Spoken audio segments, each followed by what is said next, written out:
런치박스 시간 전에 저와 함께 간단하게 시황 짚어보는 시간 가져보도록 하겠습니다. 매도 사이드카가 발동됐던 직후 어제였던 하루는 매수 사이드카가 양시장에 발동됐던 하루였습니다.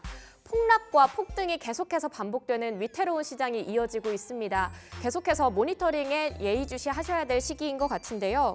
어제 조금 외국인 수급이 코스피에 돌아오나 싶었지만 마감할 때는 또 다시 외국인들이 큰 매도 물량을 내놓으면서 아직까지 바닥 다지기는 끝나지 않았구나, 긴장감을 놓지 말아야겠다라고 하는 포지션을 보여주기도 했습니다. 그래서 어제 코스피 같은 경우는 마감할 때 월요일과 똑같은 포지션으로 외국인과 기관의 폭탄 매도 물량을 개인이 홀로 받아내는 모습 보여주기도 했었는데요. 오늘 장 흐름은 어떻게 될지, 계속해서 회복세를 이어나갈 수 있을지 쭉 지켜봐야겠습니다. 네, 오늘 장 한번 보도록 하겠습니다. 어제 코스피와 코스닥 지수가 크게 회복세 보여주면서 코스피는 2,500, 코스닥은 600선을 다시 회복하긴 했는데요. 아직 깨트리지 않고 계속해서 회복세 이어나가고 있는 모습입니다. 코스피 1.24% 올라오면서 2,553선 지나고 있습니다. 코스닥은 1.48% 올라오면서 743선 지나가고 있습니다. 바로 이어서 수급 상황도 살펴보도록 하겠습니다. 코스피 수급 상황 살펴보겠습니다. 여전히 동일한 포지션이 유지되고 있는 모습입니다. 개인 홀로 사자세 보여주고 있는데요. 꽤 많은 액수로 사들이고 있는 모습입니다. 4,431억 원 개인이 순매수하고 있습니다. 반면 외국인과 기관에서 이제 양매도가 나오고 있는 모습입니다. 외국인이 1,771억 원, 기관이 2,766억 원 매도 우위 보여주고 있습니다. 코스닥 시장에서의 매매 동향도 살펴보도록 하겠습니다. 네, 코스닥 시장 매매 동향입니다. 계속해서 개인이 팔자세 보여줬었는데요. 지금까지는 이제 개인이 혼자 사자세 보여주고 있습니다. 1,459억 원 개인이 순매수하고 있고요. 외인과 기관에서 나란히 매도가 나오고 있습니다. 외국인이 1,169억 원, 기관이 237억 원 정도의 매도 물량을 내놓고 있는 모습입니다. 시가총액 상위 종목도 살펴보도록 하겠습니다. 먼저 코스피 종목부터 살펴보시죠. 네, 반도체주 흐름을 보도록 하겠습니다. 오늘 반도체주는 서로 다른 갈림이 보여지고 있습니다. 삼성전자 오늘 아침에 HBM3 8단이 엔비디아 콜 테스트 통과했다라는 이슈가 있었는데요. 삼성전자가 직접 나서서 아니다라고 다시 한번 부인을 하면서 오보 처리되는 이슈가 있었습니다. 그럼에도 불구하고 삼성전자 빨간불 켜주고 있습니다. 2.34% 올라오면서 1,700원 정도 더 붙은 모습입니다. 74,200원에 현재가 지나고 있습니다. SK하이닉스는 1.83% 떨어졌습니다. 어제 16만 원 선으로 다시 안착하나 했지만 다소 위태로운 흐름에서 지금 전개되고 있는 모습입니다. 3,000원 정도 내려앉으면서 16만 700원을 지나고 있습니다. LG에너지솔루션 다소 빠졌습니다. 0.59% 떨어지면서 33만 5천 원에 거래가 체결되고 있습니다. 삼성 바이오로직스 크게 오르고 있습니다. 3% 넘게 올랐는데요. 3만 4천 원 추가된 96만 2천 원에 이 무거운 종목이 지나가고 있습니다. 삼성 바이오로직스 같은 경우 큰 호재가 있습니다. 바로 PSCI에 가입했다는 소식인데요. 이 PSCI는 존슨앤드존슨, 화이자, 노보노디스크 같이 여러분들께서 많이 들어보셨을 법한 세계적인 제약 바이오들이 가입되어 있는 곳입니다. 이번 이슈가 삼성 바이오로직스의 수주 계약에 큰 호재로 작용할 것이라는 다양한 이야기들이 나오면서 현재 기대감이 쏠리고 있는 종목이라고 볼 수 있겠습니다. 현대차 1% 올라왔습니다. 2,500원 정도 뛰면서 23만 7천 원을 지나가고 있습니다. 현대차에도 어제 자사의 최첨단 모빌리티 기술을 인천국제공항에서 펼쳐 보이겠다는 강한 포부를 보이면서 기대감이 몰리고 있는 모습입니다. 6위에서부터 10위 종목도 함께 보도록 하겠습니다. 네, 삼성전자에 이어 현대차에 이어 기아는 다소 조금 아쉬운 모습 보여주고 있습니다. 2% 떨어졌는데요. 10만 300원에 거래가가 나오고 있습니다. 셀트리온 같은 경우 9% 넘게 올라와 줬습니다. 17,700원 올라오면서 19만 9,600원을 지나고 있는 모습입니다. KB금융 금융주였는데요. 어제도 굉장히 많이 올라줬는데 오늘 0.75% 정도 소폭 상승한 모습입니다. 8만 1,000원에서 거래가가 나오고 있습니다. 11위까지 내려왔다가 어제 다시 10위로 올라왔었던 종목이죠. 포스코홀딩스입니다. 다소 빠졌습니다. 0.61% 정도 내려앉으면서 32만 8,500원에 거래가가 나오고 있는 모습입니다. 코스닥 종목도 함께 보도록 하겠습니다. 먼저 1위부터 5위까지 살펴보시죠. 에코프로비엠 어제 9% 가까이 올라오면서 월요일 날 떨어졌던 11%에 거의 회복을 했나라고 생각됐지만 오늘은 다소 떨어지고 있는 모습입니다. 2.93% 정도 내려왔습니다. 5,300원 내린 175,700원의 거래가 나오고 있습니다. 알테오젠 보도록 하겠습니다. 알테오젠 2.69% 상승했습니다. 7,500원 정도 뛰면서 286,000원의 거래가가 나오고 있습니다. 바이오주 함께 보시죠. HLB도 오늘 흐름이 좋습니다. 3% 넘게 올라왔습니다. 2,900원 뛴 83,200원의 거래가가 나오고 있고요. 삼천당제약 같은 경우는 월요일 날 꽤 많이 떨어졌었던 종목 중에 하나입니다. 15% 가까이 내려앉았다가 어제 그것을 다 회복하기에는 다소 아쉬운 흐름을 보여줬는데요. 여전히 조금 아쉬운 모습입니다. 0.69% 소폭 상승했습니다. 현재 16만 400원의 거래가가 나오고 있는 모습입니다. 네, 6위부터 10위 종목도 함께 보도록 하겠습니다. 셀트리온 제약 10% 넘게 급등하고 있습니다. 7,700원 올라온 82,100원의 거래가가 나오고 있습니다. 아주 큰 강세 보이고 있는 종목입니다. 반면 엔캠은 크게 떨어졌습니다. 3.21% 정도 빠진 모습인데요. 5,400원 정도 내린 16만 2,600원의 거래가가 나오고 있습니다. 리가켄바이오 어제 이어 오늘도 굉장한 강세 보여주고 있습니다. 리가켄바이오 같은 경우는 어제 외국인이 순매수한 종목 중에 꽤 상위 종목에 이름을 올리기도 했었는데요. 어제 이어 오늘도 8% 넘게 오르면서 이 강세를 꾸준하게 유지해주고 있는 모습입니다. 6,900원 더 올라왔습니다. 93,300원의 거래가가 현재 나오고 있습니다. 클래시스 올라왔습니다. 6.389% 정도 올라와준 모습입니다. 미용 의료기기 그리고 바이오주가 현재 외국인들 수급 상황에서 꽤 호재를 가져오고 있습니다. 3,100원 정도 올라왔습니다. 48,850원에 매매가 진행되고 있습니다. 리노공업 보겠습니다. 리노공업 6.70% 정도 급등을 했습니다. 12,500원 회복하면서 19만 9천원에 지나고 있습니다. 오늘 특징주도 살펴보도록 하겠습니다. 오전부터 아주 강하게 힘을 내고 있는 종목들인데요. 첫 번째, 진매트릭스입니다. 어제는 수젠텍을 가져왔는데 이 진단키트 관련주들의 흐름이 아주 좋습니다. 엘리텍그룹과 분자 진단 제품 공급 계약을 체결했다라는 이야기까지 더해지면서 아주 강한 흐름을 보여주고 있는 종목인데요. 현재 상황 보도록 하겠습니다. 29% 정도 시세 분출 중입니다. 거래가 3,710원 지나고 있습니다. 두 번째 특징주 함께 보도록 하겠습니다. 대왕고래 프로젝트에 물리검증 단계 돌입했다라는 이야기 발표가 이어지면서 기대감이 크게 올라가고 있습니다. 관련주인 화성밸브 흐름이 아주 좋습니다. 현재 18% 정도 급등을 하면서 11,830원을 지나고 있는 모습입니다. 글로벌 메이저 석유가스 기업인 아람코에서 투자를 검토 중이다라고 하는 호재까지 같이 겹쳐지면서 점점 기대감에 큰 훈풍이 불고 있는 모습입니다. 오늘도 런치박스 알찬 소식들로 가득 준비해봤는데요. 첫 번째 런치 토크에서 어떤 이야기 다룰지 함께 보도록 하겠습니다. 며칠 전에 인천 지하주차장에서 전기차가 화재가 발생해서 큰 화재로 번졌던 이슈가 있었습니다. 관련해서 배터리 업계 그리고 전기차 업황 괜찮을까라고 하는 우려의 목소리가 계속해서 이어지고 있는데요. 관련된 소식들 전문가와 함께 짚어보는 시간 가져보도록 하겠습니다.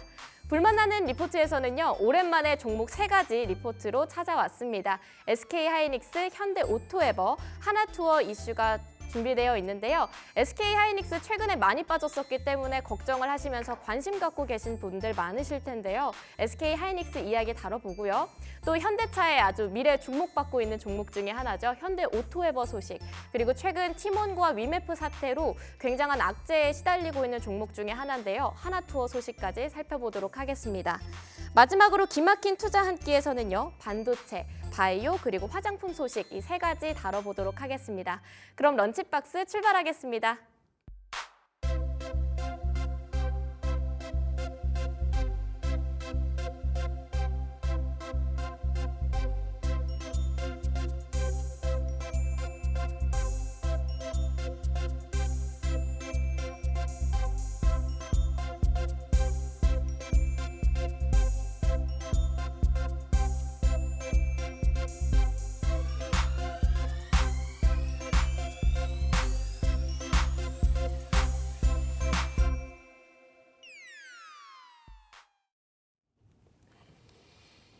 자, 오늘은 시장이 그래도 오르면서 살짝은 조금 가벼운 마음으로, 유쾌한 마음으로 좀 시작을 할 수 있을 것 같습니다. 시장 분위기 나쁘지 않죠?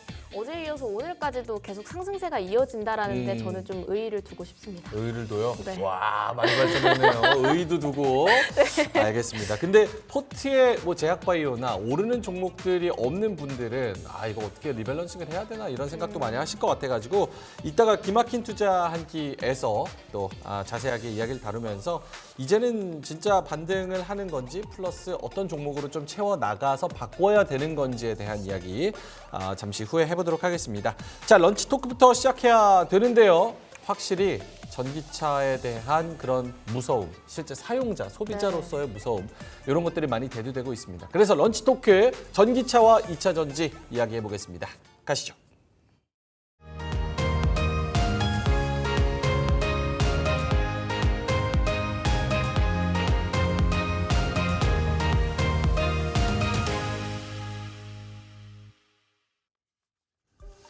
자, 이 얘기 한번 해볼게요. 전기차 화재. 특정 브랜드의 어떤 전기차가 활활 타오르면서 옆에 있는 차도 타고 건물도 타고 다 타버렸다. 이런 얘기가 나오면서 사회적으로도 굉장히 큰 이슈가 되고 있습니다. 여기다가 전기차 캐즘을 넘어서는 상황에서 2차 전지 그리고 전기차 하나의 또 브레이크를 만난 것 같은데요. 두 분과 함께 이야기 나눠보겠습니다. KR리서치의 김대준 대표님 그리고 우리 경제 유튜버 돈쌤님 나와 계십니다. 어서 오세요. 안녕하십니까. 네. 반갑습니다. 두 분 다 전기차 안 타신다고 네네. 하셨죠? 네네네. 근데 주차장에 주차돼 있는 전기차는 엄청 자주 보시잖아요. 그럼요. 화재 뉴스가 나고 네. 이게 전기차가 문제가 불이 화재가 진압이 안 된다. 그냥 연소될 때까지 기다려야 된다. 여기에 대한 그런 생각, 이 전기차 주차돼 있는 거 보고 불안감 이런 거 실제로 생각해 보신 적이 있는지 돈쌤님부터? 저는 뭐 그렇게까지 구체적이진 않았다가 아무래도 이제 청라에 이제 화재가 있은 이후부터는 한번 생각은 할 수는 있겠죠. 얘가 만약에 불이 나면 어떻게 될까? 이 정도 생각은 하게 되는 계기인 거는 같아요. 일단 워낙에 큰 사고였고 그냥 예전에는 화재가 나면 차량 한 대가 이제 그냥 불에 탔다 정도인데 이번에는 거의 아파트가 다 이제 익어버린 상황이 되다 보니까요. 특히 그 신축 아파트일수록 지하 주차장에 그 건물에서 살 수 있게 만드는 시설들이 다 모여 있습니다. 뭐 수도도 거기로 지나가고요, 전기도 거기로 지나가다 보니까 이건 이제 주차된 차량이 문제가 아니라 아파트의 기능까지도 위협을 받게 되는 일까지 벌어지니까요. 이제 그런 것들을 한번 생각해 볼 수밖에 없는 상황이 된 거죠. 네. 아니 김대준 대표님 이게 실제로 화재가 많이 나는 겁니까? 혹은 한 번 날 때 크게 나서 그게 부각이 돼서 많이 나는 것처럼 보이는 겁니까? 평소 수준의 화재이고요. 네. 저는 이번에 그 전기차 화재로 인해서 아파트 주차장에 있는 자동차들 전소됐다. 뉴스에서 연일 나오죠. 저는 너무 확대 해석하는 거 아닌가라고 생각을 합니다. 통상 이제 자동차 화재가 나면요, 전기차 같은 경우에 뭐 사전 조기 그 진화가 좀 어렵다라고는 하는데 일반 내연기관 자동차 같은 경우에도 화재가 번진 이후에는 진압이 어렵습니다. 우리가 이제 조금만 시간을 되돌려 보게 되면 한 1년 전인가요? 그 지하 주차장에서 세차를 하는 과정에서 자동차에 불이 붙었고 자동차가 100대 이상 전소했던 사건이 아마 기억하실 겁니다. 그 당시에도 뭐 손해보상을 어떻게 하는지가 굉장히 중요한 시장에서의 문제거리였는데요. 이번에도 마찬가지입니다. 전기차가 화재가 나서 전소했다라기보다는 밀폐된 공간에서 자동차 화재가 발생을 했기 때문에 이 화재가 번졌다. 이 내용으로 해석을 하는 게 일반적 수준이라고 판단이 되고 있고요. 전기차 화재, 뭐 일반 내연기관 자동차, 전기차 화재 비율로 보게 되면 전기차가 오히려 화재율이 그렇게 높지가 않은 상황입니다. 기사나 시장이나 전체적인 분위기가 지금 이 부분에 너무 확대해서 가는 건데 저는 개인적으로 이거에 대해서 우리가 너무 치중해서 판단할 필요는 없다라고 생각하는 부분입니다. 솔리마르님께서 아파트에 스프링클러 작동도 안 했다라는 이야기가 나오는 만큼 이 원인에 대해서도 그리고 크게 번진 그 세부적인 요인에 대해서도 이야기가 많은데 이게 과충전이 원인입니까? 일단 충전 중도 아니었고요. 이번 화재가 의미하는 게 두 가지가 있어요. 네. 일단 뭐 충전 중이었거나 아니면 교통사고로 외부적인 충격이 가해졌거나 아니면 뭐 오너가 그 인증되지 않은 튜닝을 과하게 했다거나 잘못했거나. 아니면 뭐 그런 것들이 없는 상황에서 그냥 한 30분 정도 운전하다가 주차를 했는데 그냥 불이 나버린 거죠. 오. 그러면 그리고 다른 차들이 불이 났을 때 가만 보면 실내 전장에서 불이 났다가 번지는 경우가 꽤 있었거든요. 네. 근데 이번에는 아직 국가수 발표가 나오진 않았지만 네. CCTV를 보면 아래서부터 연기가 나오면 이제 폭발하는 게 CCTV로 확인이 되기 때문에 이거는 배터리 쪽에 문제가 있지 않겠나. 그리고 외부 충격이나 다른 문제가 없었기 때문에 지금 이게 배터리 쪽의 문제인지 아니면 배터리를 관리하는 그 BMS라는 소프트웨어의 문제인지 이런 것들이 좀 중요해질 것 같고요. 그리고 내연 기관의 보다 이제 화재 비율은 낮지만 화재가 났을 때 그 발생할 수 있는 손해는 이제 사실상 차이가 가져될 수가 없고 아까 말씀하신 세차 같은 경우는 이제 세차를 하기 위해서 다른 이제 연료를 좀 가지고 왔다가 한 부분이 있는데 이번에는 그런 것도 없이 그냥 차량 한 대가 아파트 5동을 지금 멈추게 만든 상황이지 않습니까? 그러면 두 번째 의미가 뭐냐면 화재가 특정 상황에 나온다면 그 피해가 평소보다 더 높아진다는 거죠. 그게 지하 주차장이고요. 그렇죠. 그리고 우리나라의 주거 특성상 지하 주차장이 많습니다. 그리고 신축일수록 많아요. 그렇죠. 그리고 신축일수록 지하 주차장에 장비가 몰려 있어요. 그리고 지상으로 차를 뺄 수 없는 상황인 거죠. 그 요즘 아파트에서 가장 중요한 게 초품화라고 하잖아요. 초등학교를 품은 아파트. 그렇죠. 그러니까 초품화가 지상에는 차가 다니지 않는 거죠. 그러니까 그 말은 전기차를 지상으로 꺼낼 수 없는 상황인 거죠. 그게 합쳐져 우리나라 특정한 주거 상황까지 겹쳤으면 아무리 빈도가 낮다 하더라도 한 번 그리고 정말 다행인 게 이번에 한 대가 거의 8시간 동안 탔다 그러잖아요.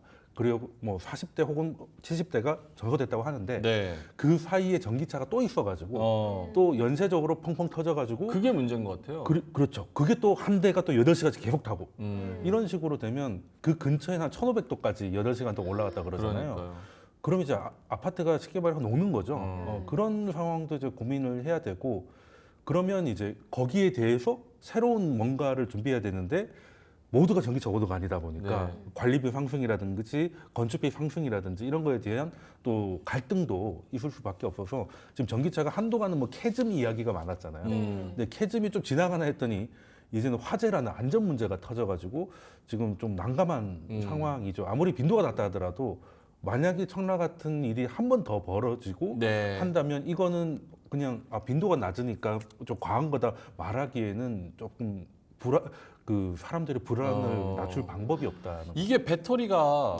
한 번 불이 나면 안 꺼지잖아요. 아무리 끄려고 해도 정말 다 몇 시간 동안 연소가 될 때까지 또 안 꺼지니까 또 충전소 가면 아까 돈쌤 언급해 주셨듯이 전기차 충전에 전기 자동차가 같이 몰려 있으니까 얘 하나 화재 나면 옆에 다 타고 또 옆에 타고 이런 식으로 도미노 효과까지 나타나니까 지하 주차장에서 이게 앞으로는 어떻게 해야 되나 이런 생각을 하기는 하거든요. 이런 갈등이나 화재, 전기차가 늘어나면 더 커질 것 같은데. 그럼요. 지난번에 우리가 화성에서 배터리 공장 화재에 대해서 경험을 했지 않습니까? 네. 그런데 이제 우리가 중요한 것은 이제 소방 시설을 좀 완비해야 되는 게 기본적으로 인프라를 가져가는 부분이고요. 저희가 이제 이 시간을 통해서 얘기하는 것은 그럼 과연 이번에 발생한 화재 사건이 전체 전기차 또 배터리 산업에 대해서 어떠한 영향을 줄까에 대한 부분들이거든요. 그래서 제가 자료를 몇 가지 준비한 내용이 있습니다. 네. 과거에 혹시 기억하시는지 모르겠지만 BMW가 운행 중에 불이 나는 사고 혹시 기억하십니까? 그래요? 운행 중에? 운행 중에 고속도로에서 뭐 불이 나고 뭐 세워뒀던 BMW 차량이 불이 나고 이게 아마 2018년도 전후로 해서 매일 기사화되면서 BMW에 대한 그 소비자 불매 운동까지 진행이 되었던 적이 있었습니다. 핫한 이슈였거든요. 2018년도에. 그러면 차량 판매, 그러니까 수입차 판매 비율을 한번 제가 조사를 해봤습니다. 2018년도에 해당 사건이 한 달 정도 진행이 되면서 여기저기 계속 온라인을 통해서 나도 차량 화재가 났다 뭐 이런 내용들이 매일매일 나왔습니다. 네. 차량 판매 대수, 그러니까 점유율 부분으로 해서 제가 한번 조사를 해봤습니다. 2018년도에 관련 사고들이 한 달 정도 진행이 되었기 때문에 2017년도에 수입차 점유율을 한번 제가 조사를 해봤거든요. 대략적으로 2017년도에 보게 되면 벤츠가 한 31% 정도 수준 시장 점유를 하고 있었어요. 있었어요. 벤츠 31%, 네, BMW 한 24%. BMW 24%. 네네, 요 정도가 네. 이제 사고 이전에 네. 시장 점유율을 보였던 거고요. 사고 이후 최근래에서의 이제 시장 상황을 한번 보게 되면 2018년도에 가장 핫했기 때문에 네. 불매운동까지 있었기 때문에 네. BMW 점유율이 확 떨어져야지 않겠습니까? 그렇죠. 이게 일반적인 수준이죠. 그렇죠. 그런데 지금 이제 올 4월에 나온 시장 점유율에 대한 내용들을 보게 되면 지난 2017년과 똑같습니다. 벤츠가 한 31%, BMW가 26%. 조금 별로 안 변했네요. 그대로입니다. 시장의 오. 참여자들은 일시적인 상황에 대해서 그쪽으로의 몰림, 쏠림 현상이 나타날 수는 있겠지만 기존의 선호도에 대한 부분은 바뀌지 않는다라는 오. 부분이고요. 이 부분을 제가 좀 더 확장해서 한번 주가에 대한 부분으로 한번 설명을 드려보겠습니다. 우리 사회자께서 BMW 화재 사건을 기억을 못 하시니까 네. 혹시 그러면 휴대폰, 그러니까 삼성 갤럭시 노트 7 폭발 사고 기억하십니까? 아, 그건 알죠. 그건 기억하시죠? 예. 엄청난 핫한 이슈였지 않습니까? 그렇죠. 그거 관련해서도 한번 자료 정리를 해봤습니다. 제가 이번 그 차량 화재 사건이 일시적으로 사회적 이슈는 될 수 있겠지만 주가에, 산업에, 전반의 주식시장에 영향은 크지 않을 거라는 측면에서의 논리를 말씀드리기 위한 내용이거든요. 지금 보시는 삼성전자의 주가 수준에서의 해당 시점입니다. 네. 노트 7이 이제 언팩 행사를 했던 시점이 여기서 보시면 아시겠지만 16년 8월 3일이었어요. 언팩 행사를 하고 그리고 23일 한 2주가 지나고 나서 어떤 현상에서 기사들이 나왔냐면 노트 7을 사서 집에서 가지고 있었는데 저녁에 폭발해서 이불에 옮겨 붙고 화재가 나서 집안이 전소됐다. 이 기사가 사회적으로 큰 이슈가 됐어요. 네. 이 이슈가 되다 보니까 매일 나도 터졌다. 나도 화재가 났다. 나도 배터리 불량으로 폭발했다. 이 내용들이 일주일간 기사를 도배했습니다. 그리고 이 뉴스가 확장되면서 미국에서도 미 항공청에서 갤럭시 노트 7은 기내에 가지고 타지 말아라. 맞아요. 충전하지 마라. 이런 뉴스까지 있으면서 맞습니다.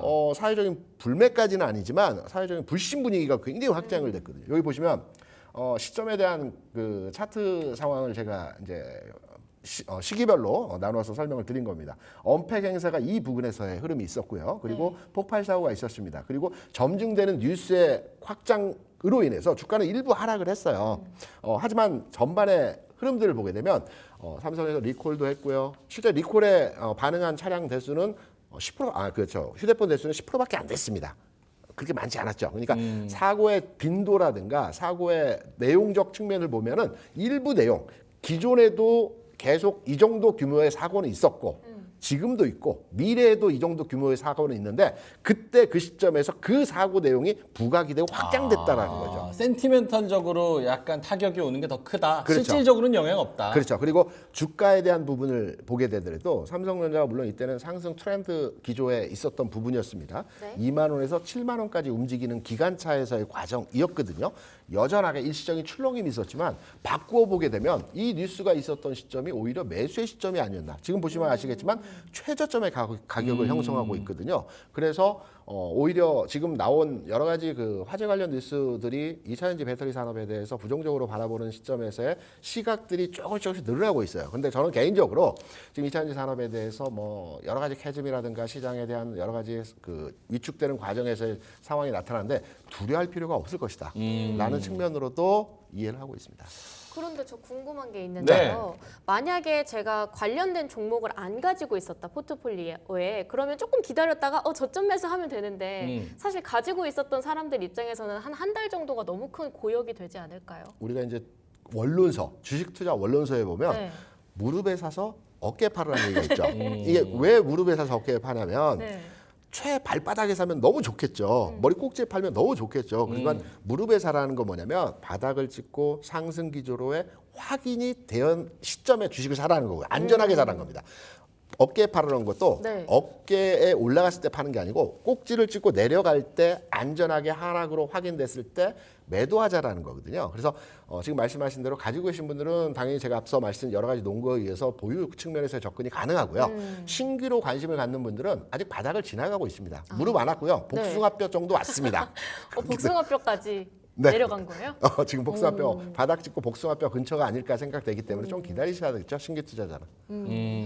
이지혜님이 저는 발바닥 각질에서 살 거예요 이렇게 말씀하셨는데 욕심이 다 그렇죠. 근데 어디가 각질인지 어딘지 모르는 거니까. 저도 이제 대표님 말씀을 해주시니까 예전 기억이 나는데 그 BMW도 한때 그런 농담이 있었거든요. 어떤 거? 휘발유보다 더 잘 타는 게 BMW다. 아, 그런 얘기도 있었어요. 이거 BMW에서 엄청 싫어하죠. 아니, 그때는 그런 얘기가 실제로 있었던 게 매일매일 뉴스가 많이 나니까. 매일 났었고요. 그리고 이제 노트 7 같은 경우도 있었는데 근데 그거랑 이거랑은 약간 다른 게 있습니다. 일단은 BMW는 화재가 더 많았죠. 물론 그 화재를 다 합쳐도 청라 한 건에는 비교될 수 없는 수준이긴 했지만 그리고 이제 노트 7의 배터리 폭발도 결국에는 원인을 찾아서 해결이 나왔어요. 네. 그리고 이제 BMW 같은 경우도 그 520D 특정 모델에서 집중됐기 때문에 왜 이런 화재가 일어났고 어떤 그 개선이 된 이후로는 이제 그게 안 나왔거든요. 그러면 지금 이제 그 벤츠사의 EQE 시리즈가 어떤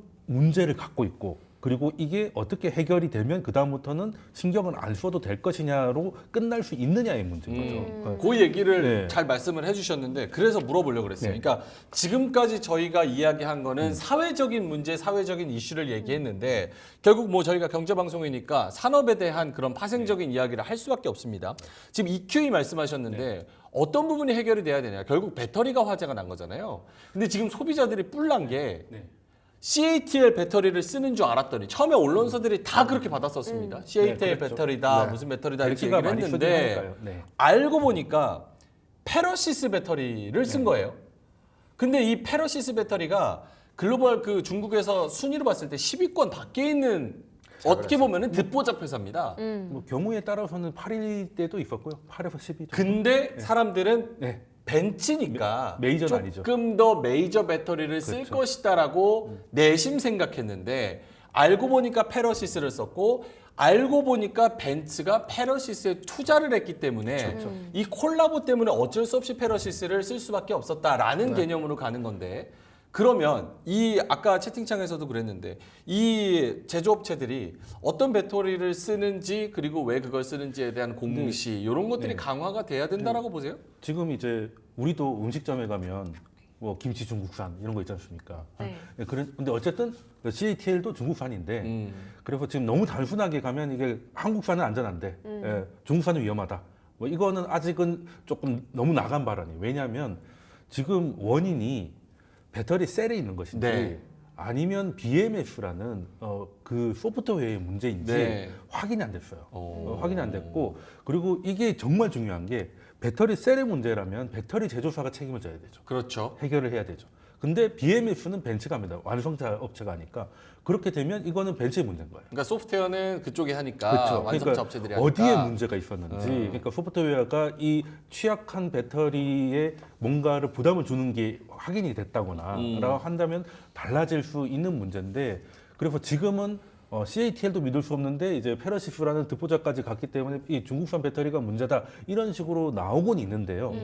아직은 그거는 조금 기다려 봐야 될 문제가 아닌가. 아직 일단은 결론이 나지 않았고, 그리고 결론이 어떻게 나느냐에 따라서 차라리 BMS 문제라면은 이 소프트웨어적으로 해결할 수가 있잖아요. 근데 그게 아니라 셀의 문제라면은 요거는 조금 더 복잡해질 수도 있죠. 물론 근데 회사별로 그 셀 만드는 게 또 다르기도 하고, 그리고 그 말씀하신 대로 벤츠가 지금 거기 페러시스에 지분을 갖고 있잖아요. 근데 이 EQE 모델이 22년에 나왔습니다. 네. 근데 21년에 벤츠가 그 얘기를 실제로 보도를 했거든요. 페러시스 배터리를 믿을 수가 없다. 아. 자기들도 믿을 수가 없다라고 했기 때문에 당연히 CATL을 많이 쓸 거라고 생각했는데 네, 거의 1억 하는 고급 차량이기 때문에 1억 넘지 않아요? EQE? 그 넘는 걸로 알고 있는데?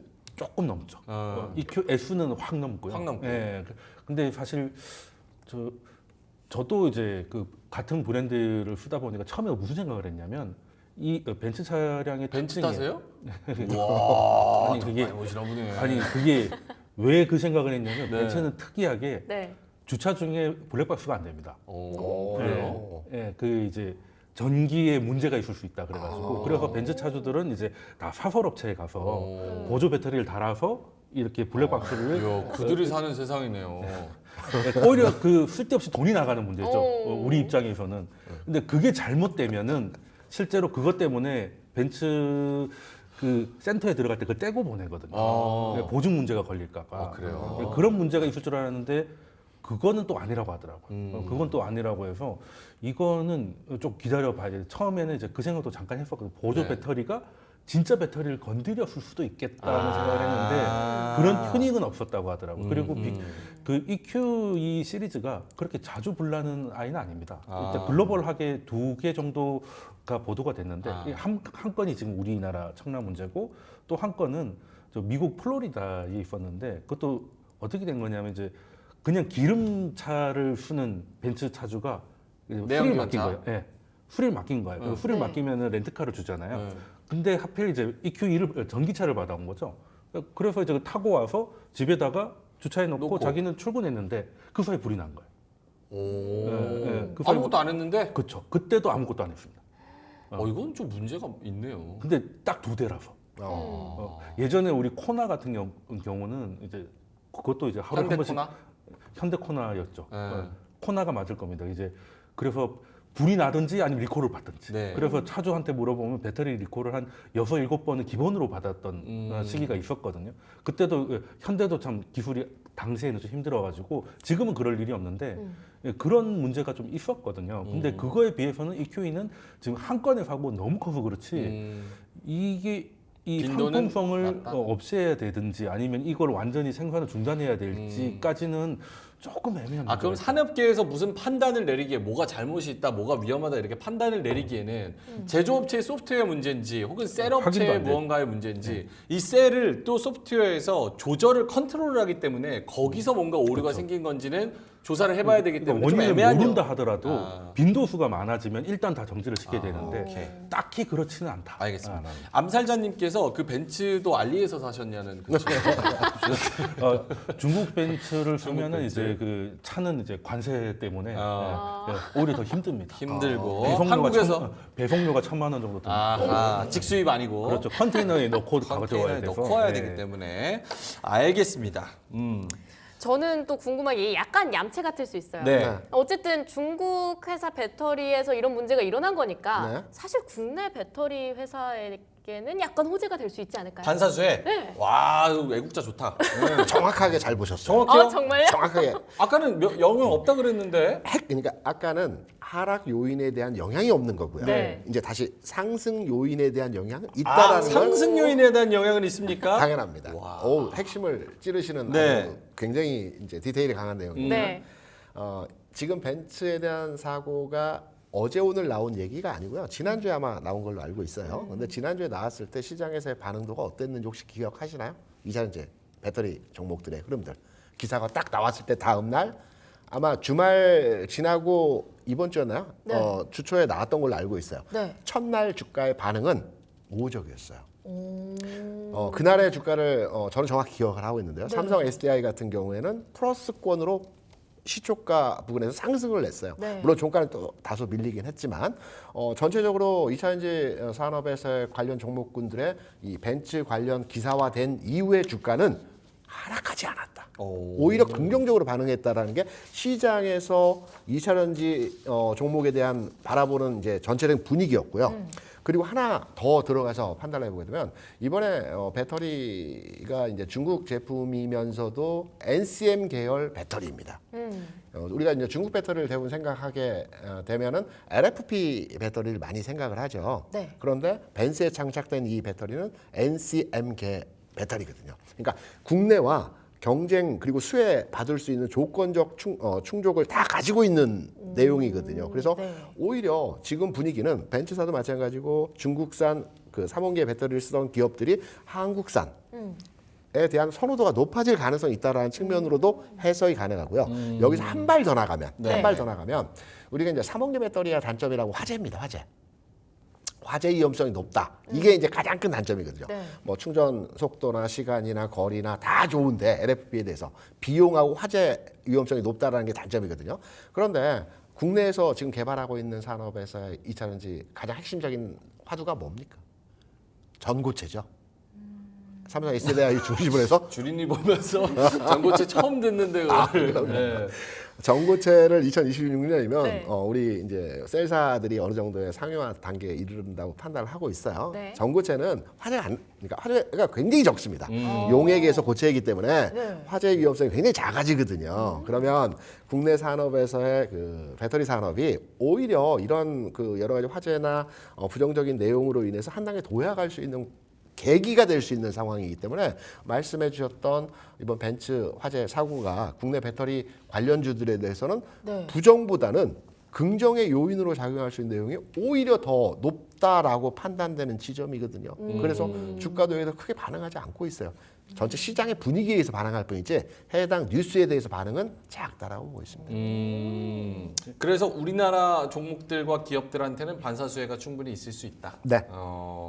근데 또 반대로 그 아까 페러시스 같은 경우는 또 점유율이 작기 때문에 그 가져올 게 별로 없는 것도 사실이기도 하죠. 그런 그래도 부분이- 중국 배터리라는 네. 거에 대한 그런 이미지와 불신 뭐 이런 거 사실 최근에는 그 이제 말씀하신 LFP 같은 게 이제 우리가 지금 다시 원래는 그런 거 안 된다는 거였잖아요. 그게 그 좀 충전 용량도 작고 였는데 지금 전기차 수요가 옛날 같지 않으니까 일단은 이제 파야 팔리는 상황이 됐고, 그래서 테슬라 같은 경우도 이제 LFP를 장착을 했더니 뭐 잘 되고 있어요. 그래서 우리도 이제 뒤늦게 좀 오히려 따라가는 느낌이었고, 지금 그 화재 이후로 주가가 뭐 나름 우호적이었던 거는 사실 우리나라 그 2차 전지 주가가 이미 폭발한 지 오래기 때문에 더 이상 빠질 게 없는 상황까지도 빠져버린 것도 좀 없잖아 있어서, 또 게다가 이거는 차량 한 대의 문제는 이건 오히려 손해보험 쪽에서 신경을 써야 되는 그런 상황이다 보니까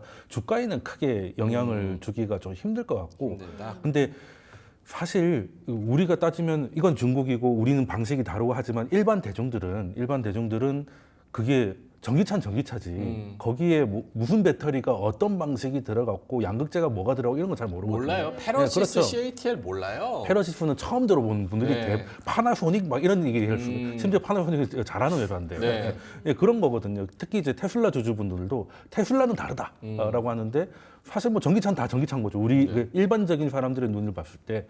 그러면 전기차를 사야 될 때 한마디 얹게 되는 거, 그거 불나는 거 아니야? 이런 것들이 물론 그렇다고 전기차가 안 갈 것이냐, 그건 아니겠죠. 그건 아닐 건데 전기차 수요를 봤을 때 뭐 크게 도움되는 일은 결코 아닌 문제고, 그리고 이제는 이제 정부가 무슨 발표를 한다고 하잖아요. 네. 그러면 요게 사실 조금 문제인 거죠. 이렇게 되면 그러니까 사회 갈등 요소가 생길 수가 있어요. 전기차주와 그 내연차주들 사이에 같은 공동주택이라는 아파트에서 전기차만 없어도 될 것들을 만들어야 되는 상황이 오는 경우가 있을 수 있거든요. 그리고 현행 법상으로는 지금 전기차 충전소를 사실 구석에다가 몰아놨거든요.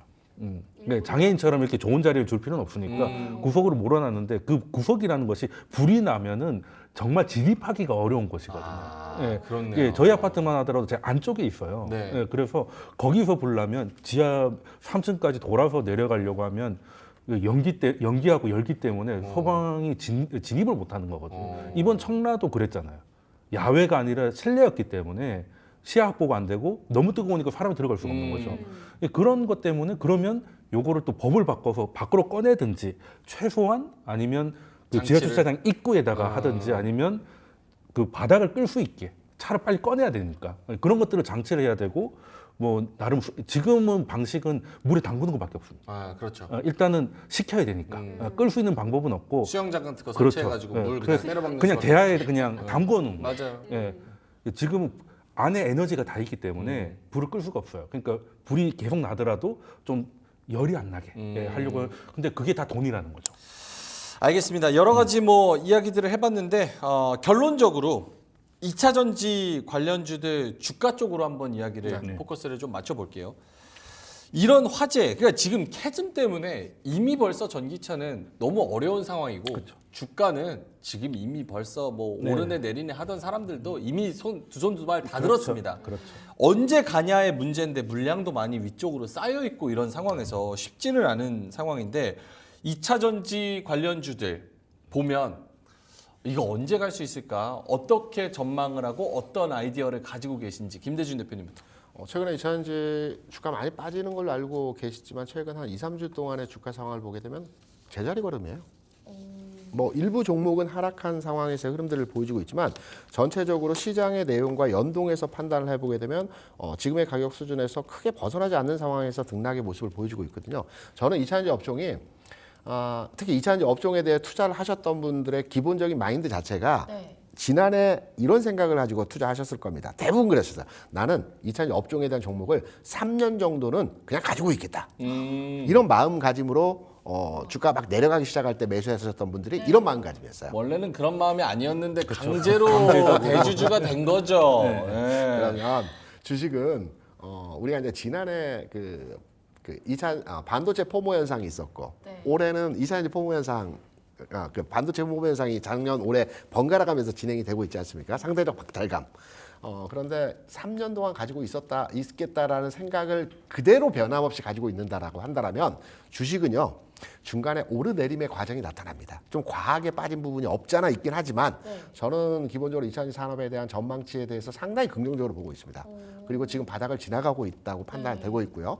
그래서 최초의 초심의 마음대로 뭐 3년까지는 아니더라도 최소 2년 정도의 주가 상황을 바라보고 진행을 하신다면 지금의 가격보다는 절대적으로 우호적인 가격 수준에서의 상황이 만들어질 것으로 판단되고 있기 때문에 초심을 잃지 말자. 기존에 생각했던 마음대로의 이차전지에 대한 투자를 하고 있자. 좋은 내용을 제가 말씀드리고자 한다면 제가 1시간의 시간도 부족합니다. 긍정적인 요인들 너무너무 많습니다. 상승할 수 있는 요인들. 이건 이제 수급이 들어와서 시장이 상향으로 변하면 호재들이 계속 부각이 됩니다. 뼈 때리는 질문 하나만 네네. 해도 되나요? 시간이 거의 다 돼가지고 지금 말씀하시는 내용들 사실 전기차 2차 전지 가지고 계신 보유자분들은 다 아는 내용일 거예요. 그렇죠. 그럼에도 불구하고 주가가 못 가니까 더 답답한 것 같은데. 맞습니다. 내용이 좋고 뭐 다 알고 이런데 네. 왜 주가가 못 갈까? 왜 내가 좋다는 호재에 동의하는 매수자들이 별로 없을까? 시장의 수급 변화가 있어야 됩니다. 네. 지금 바이오를 보시면 수급 그렇죠. 변화의 시작점이 진행되면서 바이오주들 움직이죠. 네. 바이오들 얼마 전까지만 하더라도 몇몇의 종목들은 움직였지만 대다수의 바이오 종목들 안 움직였어요. 알테오젠, HLB, 삼천나지아 요거 종목들만 움직였고 나머지 종목들 안 움직였단 말입니다. 셀트리온 움직이는 거 보십시오. 그러면서 시장의 전체적인 분위기를 만들어갑니다. 수급 상황의 개선이 만들어져야 되거든요. 수급 상황의 개선이 만들어지기 위해서는 시장의 포커싱이 달라져야 됩니다. 기존에 반도체에 집중되었던 포커싱이 이제 조금씩 바뀌고 있어요. 성장주 섹터로 바뀌고 있거든요. 바뀌는 과정에서 바이오가 먼저 움직이고 2차전지가 가는 현상에서의 모습이 나타납니다. 이때 시점을 우리가 기다리면 되는 겁니다. 지금 채팅창에서도 제 2의 배터리 아저씨 별로 안 좋아하시는 것 같은데. 알겠습니다. 돈쌤님은 어떠세요? 지금 네. SDI, 삼성 SDI 3년만 더 가지고 있으면 10년째다라고 아이디가 주식 컬렉터님이 해주셨거든요. 네. 컬렉션 중에 하나인 거죠. 네, 그 SDI. 주식하면서 제일 경계해야 되는 게 백화점 되는 거. 백화점 되는 거, 다이소 되는 거. 백화점이면 다행이죠. 네. 백화점이 돈이라도 많다는 뜻이니까. 그렇죠. 대부분 다이소나 알리익스프레스. 그 백화점 네. 중에서도 또 백화점주가 껴있는 그런 안타까운 그런 상황이. 거죠. 그러니까 저는 뭐 2차 전지를 좋게 보려고 하면 아까 말씀하신 대로 1시간 동안 떨 수도 있고 예. 나쁘게 보려고 하면 또 1시간 동안 또 지금이라도 팔아라라는 얘기를 할 수 있을 것 같은데 제일 중요한 거는 그건 이제 우리들의 생각인 것이고 중요한 것은 이제 시장이 어떻게 바라보고 있느냐는 거잖아요.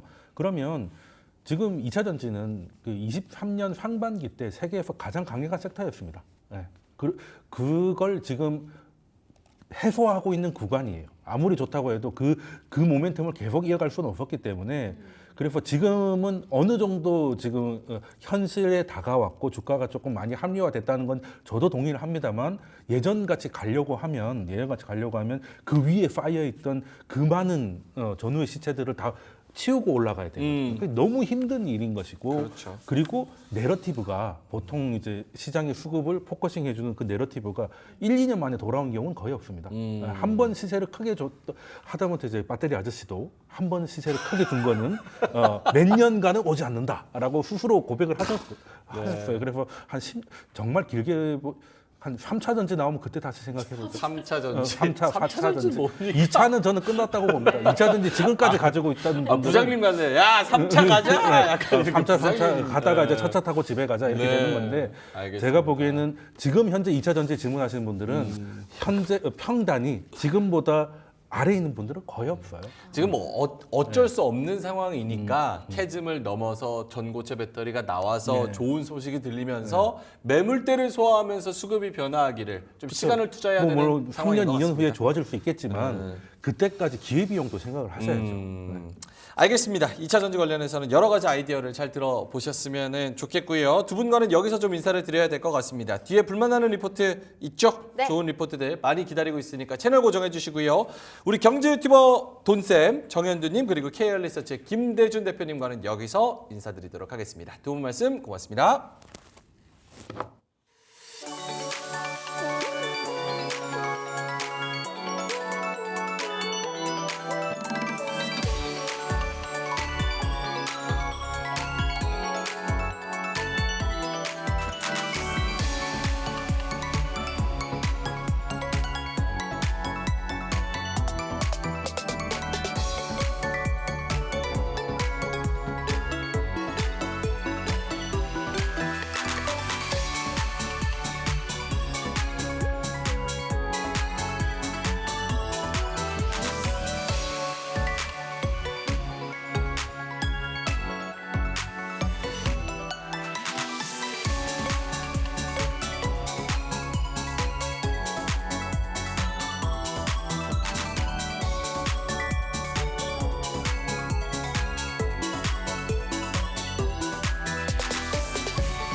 하나시스템이 서울대학교와 산학협력을 통해 우주, 인공지능, 방위산업 분야의 핵심 원천 기술 개발과 글로벌 인재 양성을 위한 업무 협약을 체결했다고 밝혔습니다. 삼성중공업은 노르웨이 국영 종합에너지 기업인 에퀴노르와 반딧불이 부유식 해상풍력 발전 프로젝트에 투입될 풍력 발전 설비의 부유식 하부 구조물 제작 등을 위한 독점 공급 합의서를 체결했다고 밝혔습니다. 아모레퍼시픽이 중국 매출 부진으로 2분기 기대에 못 미치는 실적을 보인 가운데 미래에셋, 신한투자, 키움 등 증권사들이 일제히 목표 주가를 낮췄습니다. 카카오게임즈는 올해 2분기 연결 기준 영업이익이 28억 원으로 전년 동기 대비 89.43% 감소한 것으로 잠정 집계됐다고 발표했습니다. NC소프트가 베트남의 종합기업 IT 기업인 VNG와 동남아시아 시장 개척을 위해 합작법인 NCV 게임즈를 설립했다고 밝혔습니다. KT가 오픈 게이트웨이 API의 개발과 검증을 완료하고 세계 이동통신 사업자 연합회로부터 국내 최초로 공식 인증을 획득했다고 밝혔습니다. SK텔레콤은 자사의 텔코 에지 AI 인프라를 기반으로 한 자율주행 로봇 기술 실증을 성공적으로 마쳤다고 밝혔습니다. 한국투자신탁운용은 미국 장기국채에 투자하는 자사의 AC 미국 30년 국채 액티브 상장지수 펀드의 순자산액이 1조 5천억 원을 돌파했다고 밝혔습니다.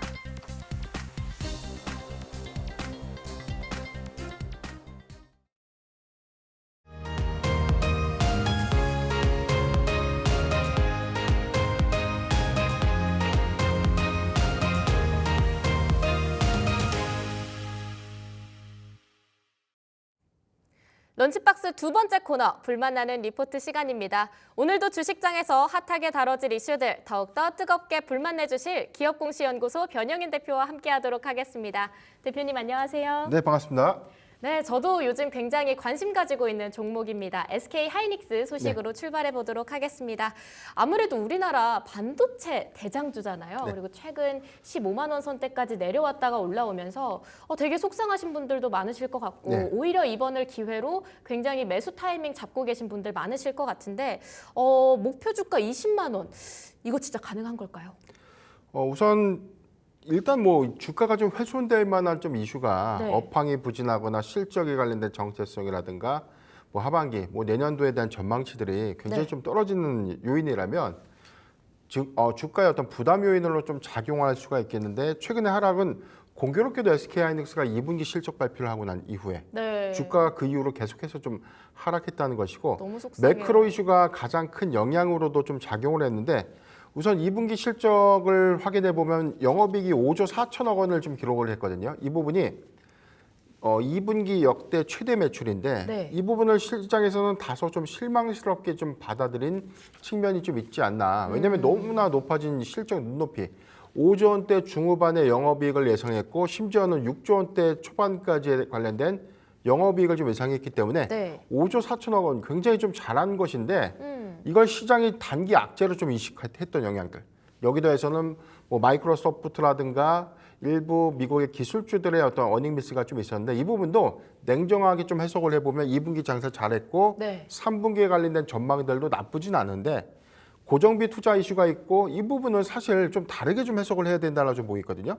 클라우드 서비스 사의 경우에는 계속해서 많은 비용을 투자해야 되고 이게 단기성이 아니라 조금 더 장기적인 플랜으로 AI 투자 부분들을 확대해 나가면 당연히 고정비가 많이 들어갈 수밖에 없기 때문에 수익 지표가 나빠질 수 있는 요인인데 이건 단순하게 뭐 클라우드 3사의 문제지 이게 뭐 반도체 3사의 메모리 반도체 3사의 영향으로 좀 작용하는 것은 아니다라고 좀 보이고 더군다나 뭐 애플이 엔비디아 칩을 안 쓰고 뭐 구글 AI 칩을 쓴다고 해서 네. 이게 또 조정의 빌미로 좀 작용을 했다는 것도 굉장히 우스운 이야기다. 왜냐하면 전체적으로 우리가 좀 냉정하게 보면 엔비디아의 독주 체제에서 계속해서 시장 경쟁 체제가 더 활발하게 일어나야지만 메모리 3사, 뭐 마이크론이라든가 SK하이닉스, 삼성전자가 오히려 이 부분에 대한 낙수 효과 때문에 오히려 그 공급량들을 더 증가될 수 있다는 시장의 파이를 기억을 해야 될 것 같아서 이런 노이즈 이슈 때문에 주가가 빠진다면 우리는 역발상의 어떤 관점으로 네. 오히려 매도가 아니라 매수 관점으로 보는 게 맞고요. 오늘 SK하이닉스가 좀 더 아쉬웠던 부분들은 시초에 3.8%까지 좀 하락을 했는데 네. 오늘 삼성전자가 콜테스트 HBM3 8단에 대해서 엔비디아 승인을 했다. 자, 이 부분이 로이터 통신의 어떤 보도로 인해서 네. SK하이닉스가 조금 수급이 좀 위축됐던 영향으로 좀 작용을 했는데 제가 개장 방송에서도 한번 언급을 해드린 적이 있었어요. 최근에 이 매크로 이슈 때문에 반도체 빅2가 빠지게 되면 저는 오히려 매수의 기회를 좀 볼 수가 있겠는데 다만 이 삼성전자가 HBM 관련 콜테스트 승인 이슈가 SK하이닉스의 입장에서는 일시적인 어떤 수급을 위축시킬 수 있지만 이게 길게 가는 것이 아니라 그 하루 정도의 어떤 악재로 좀 반영될 수 있다고 보이고 오늘 3% 정도 하락한 이후에 지금 현재 2.3%대 상승 전환을 좀 했는데 네. 시장의 충격은 어느 정도 받아들여진 형국이다라고 보이기 때문에 앞으로도 뭐 이 삼성전자의 HBM 관련된 어떤 콜테스트 승인 이슈가 부각된다고 하더라도 그 영향은 이제 미비하지 않을까 이렇게 저는 보고 있습니다. 굉장히 시끄럽잖아요. 사실 오보였다가 또 네. 이게 이번이뿐만이 아니라 이전에도 계속 있었고 그래서 약간 SK 하이닉스 주주분들께서는 조금 굉장히 불편하신 분들 네. 많으실 것 같습니다. 근데 아까 댓글에 제가 봤는데 반도체주 사면 물린다 이런 네. 댓글이 있더라고요. 아무래도 뭐 요즘 AI 관련해 가지고 진짜 돈 되는 거 맞냐 이런 얘기들도 네. 많고 하는데 이럴 때 반도체주를 들어가는 게 맞는지 오히려 좀 화장품주나 방산 바이오주 쪽을 더 보는 게 맞는 게 아닐까요?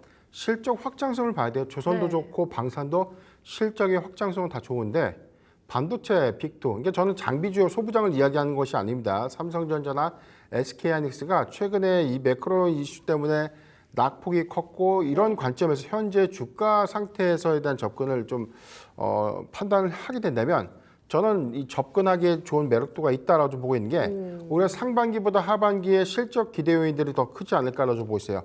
여기 리포트에서도 언급을 했는데 네. 3분기 영업이익 추정치를 상향한다. 다소 보수적으로 우리는 SK하이닉스를 바라봤는데 이제부터 3분기 실적도 상향해서 바라봐야 되고 그 첫 번째는 디램의 가격 전망치를 전 분기 대비, 그러니까 2분기 대비해서 10% 정도 상향될 것이다. 이 부분은 일맥상통한 부분이 이 대만의 이 시장 조사 업체죠. 이 트렌드 포스가 좀 집계한 부분들이 네. 디램의 경우에는 한 15%에서 20%. 낸드는 20에서 25% 정도 가격 상승이 예상된다. 그리고 삼성전자 확정 실적 컨퍼런스 콜에서 좀 확인했지만 디램 부분에서 한 10% 정도의 상승 반영 효과가 있었다라고 좀 언급을 했어요. 이 부분은 3분기에 더 많은 단가 인상분을 반영시킬 확률이 크다라고 좀 보고 있어요. 이 부분은 최근에 고대역 반도체 부분에 대한 수요가 집중되다 보니까 디램 여기 전통적인 레거시 말고 DDR5 부분에 대한 공급이 부족해질 수 있는 구간은 3분기 말 이후. 그렇다면 저는 4분기부터는 DDR5에 관련된 D램의 이 공급 사태가 공급이 좀 부족해질 수 있다라는 이슈가 계속해서 좀 더 부각되면서 네. 반도체 업황을 좀 더 이끌 형국이다라고 보고 있고 낸드 부분에 대해서는 약간 보수적인 시각을 좀 보여주고 있지만 저는 3분기를 끝으로 보면 4분기는 오히려 이제 가격 상승폭 그다음에 증가되는 어떤 이 생산량들에 대한 소화 일정들이 3분기에 상당히 좀 많은 부분에 대한 재고 조정을 좀 거치다 보면 4분기부터는 역시나 이 판매량이 좀 위에 있어서 저는 오히려 공급량을 좀 더 증가시킬 수 있는 요인으로 좀 작용하지 않을까. 2025년도에는 D램의 쇼티지 관련된 이슈가 계속해서 좀 나오고 있는데 지금 고대역 반도체 부분에 대한 양산을 계속해서 돌리다 보니까 이제 D램은 부족해진다. 그러니까 이 포인트를 기록해 보면 전체적인 AI 산업과 대비한 것 말고 반도체 업황만 두고 봤을 때는 아직 기대 요인이 더 많지 않을까라고 좀 판단해 보고 있습니다. AI 업황과는 살짝 별개로 오히려 그냥 딱 반도체만 보면 D램이 부족해지면서 한 4분기 때쯤에 기본적인 물량 자체가 비싸질 수도 있다. 그러면 좀 큰 실적을 기대해 볼 수도 있다라고 말씀해 주신 것 같습니다. 첫 번째 리포트 한 줄 평 들어보도록 하겠습니다. 네, 진흙탕에서 피어나는 연꽃 같은 SK 하이닉스라고 정리를 해드리겠습니다. 연꽃 같은 SK 하이닉스. 제가 TMI이긴 한데 박수현의 연자가 연꽃 연자입니다. 그렇습니까? 뭔가 이렇게 여기서 동질감을 찾네요. 네, 바로 이어서 두 번째 리포트로 넘어가 보도록 하겠습니다. 현대 오토에버 소식인데요. 이 현대 오토에버 한 번쯤 같이 봤던 것 같아요. 네. 하늘을 나는 택시 약간 이런 이미지로 현대 오토에버 종목을 기억을 하고 있는데 이번에 사상 최고치의 2분기 영업이익을 냈다고 합니다. 어떻게 이게 가능했을까요? 네, 저희가 지난 시간에도 한번 다뤘던 종목이에요. 현대 네. 오토에버의 경우에는 2분기 실적을 바라보는 비와 3분기의 차이점은 있다. 2분기까지에 관련된 부분 전통적인 SI, IT 부분의 실적 호조인데 여기도 마찬가지예요. 올해 2분기 매출액이 전년 동기 대비해서는 21.8% 매출 신장이 있었고요.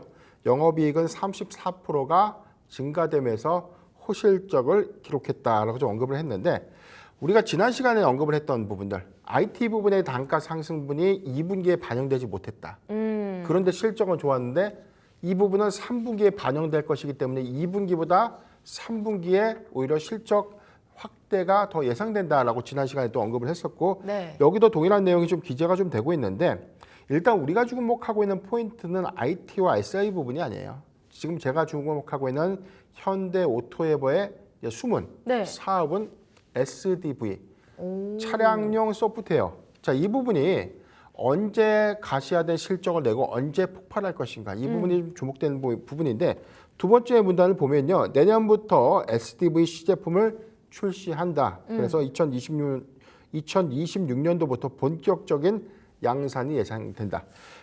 두 번째 표를 잠깐 보면 네. 이 표가 좀 있거든요. 매출 비중을 보면 차량용 소프트웨어 비중이 36%예요.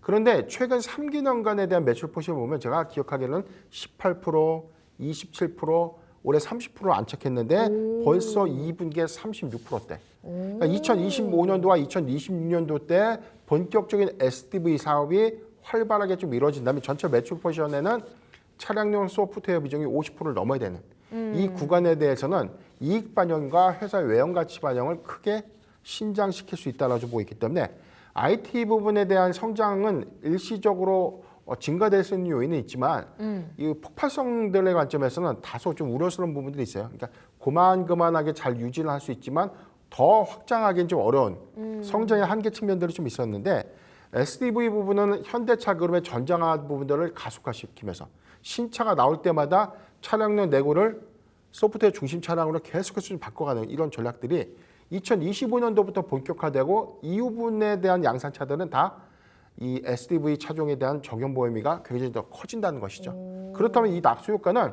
고스란히 현대 오토에버가 다 받게 되는 것이다.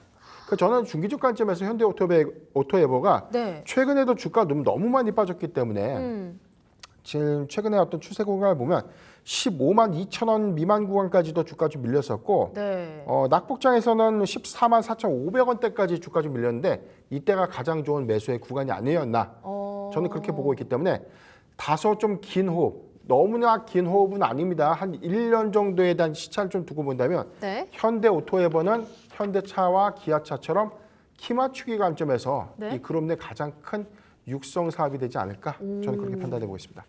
우와, 엄청 전망이 좋다고 평가를 해주신 것 같아요. 네. 그러면 일단 1년이라고 말씀을 주셨는데 이 2분기의 최대 실적이 3, 4분기까지는 쭉 이어질 수 있을까요? 그렇죠. 3분기 실적 기대 요인들이 더 크고 우리가 올해 연말까지 기대할 네. 수 있는 요인은 SDV 부분에 대한 폭발성을 확인하기는 어렵고 그런 신호들은 확인할 수 있겠다. 근데 우리가 주가는 선반영된다라고 하지 않습니까? 네, 근데 맞아요. 그렇다면 3분기 이후 4분기부터 본격적인 신차의 현대 오토에버가 어떤 부분에 관련된 SDV 부분을 더 확장시킬 수 있는가 이런 부분에 관련된 어떤 내용들이 계속해서 좀 부각된다면 오히려 성장 기대감들이 좀 더 반영될 수 있고요.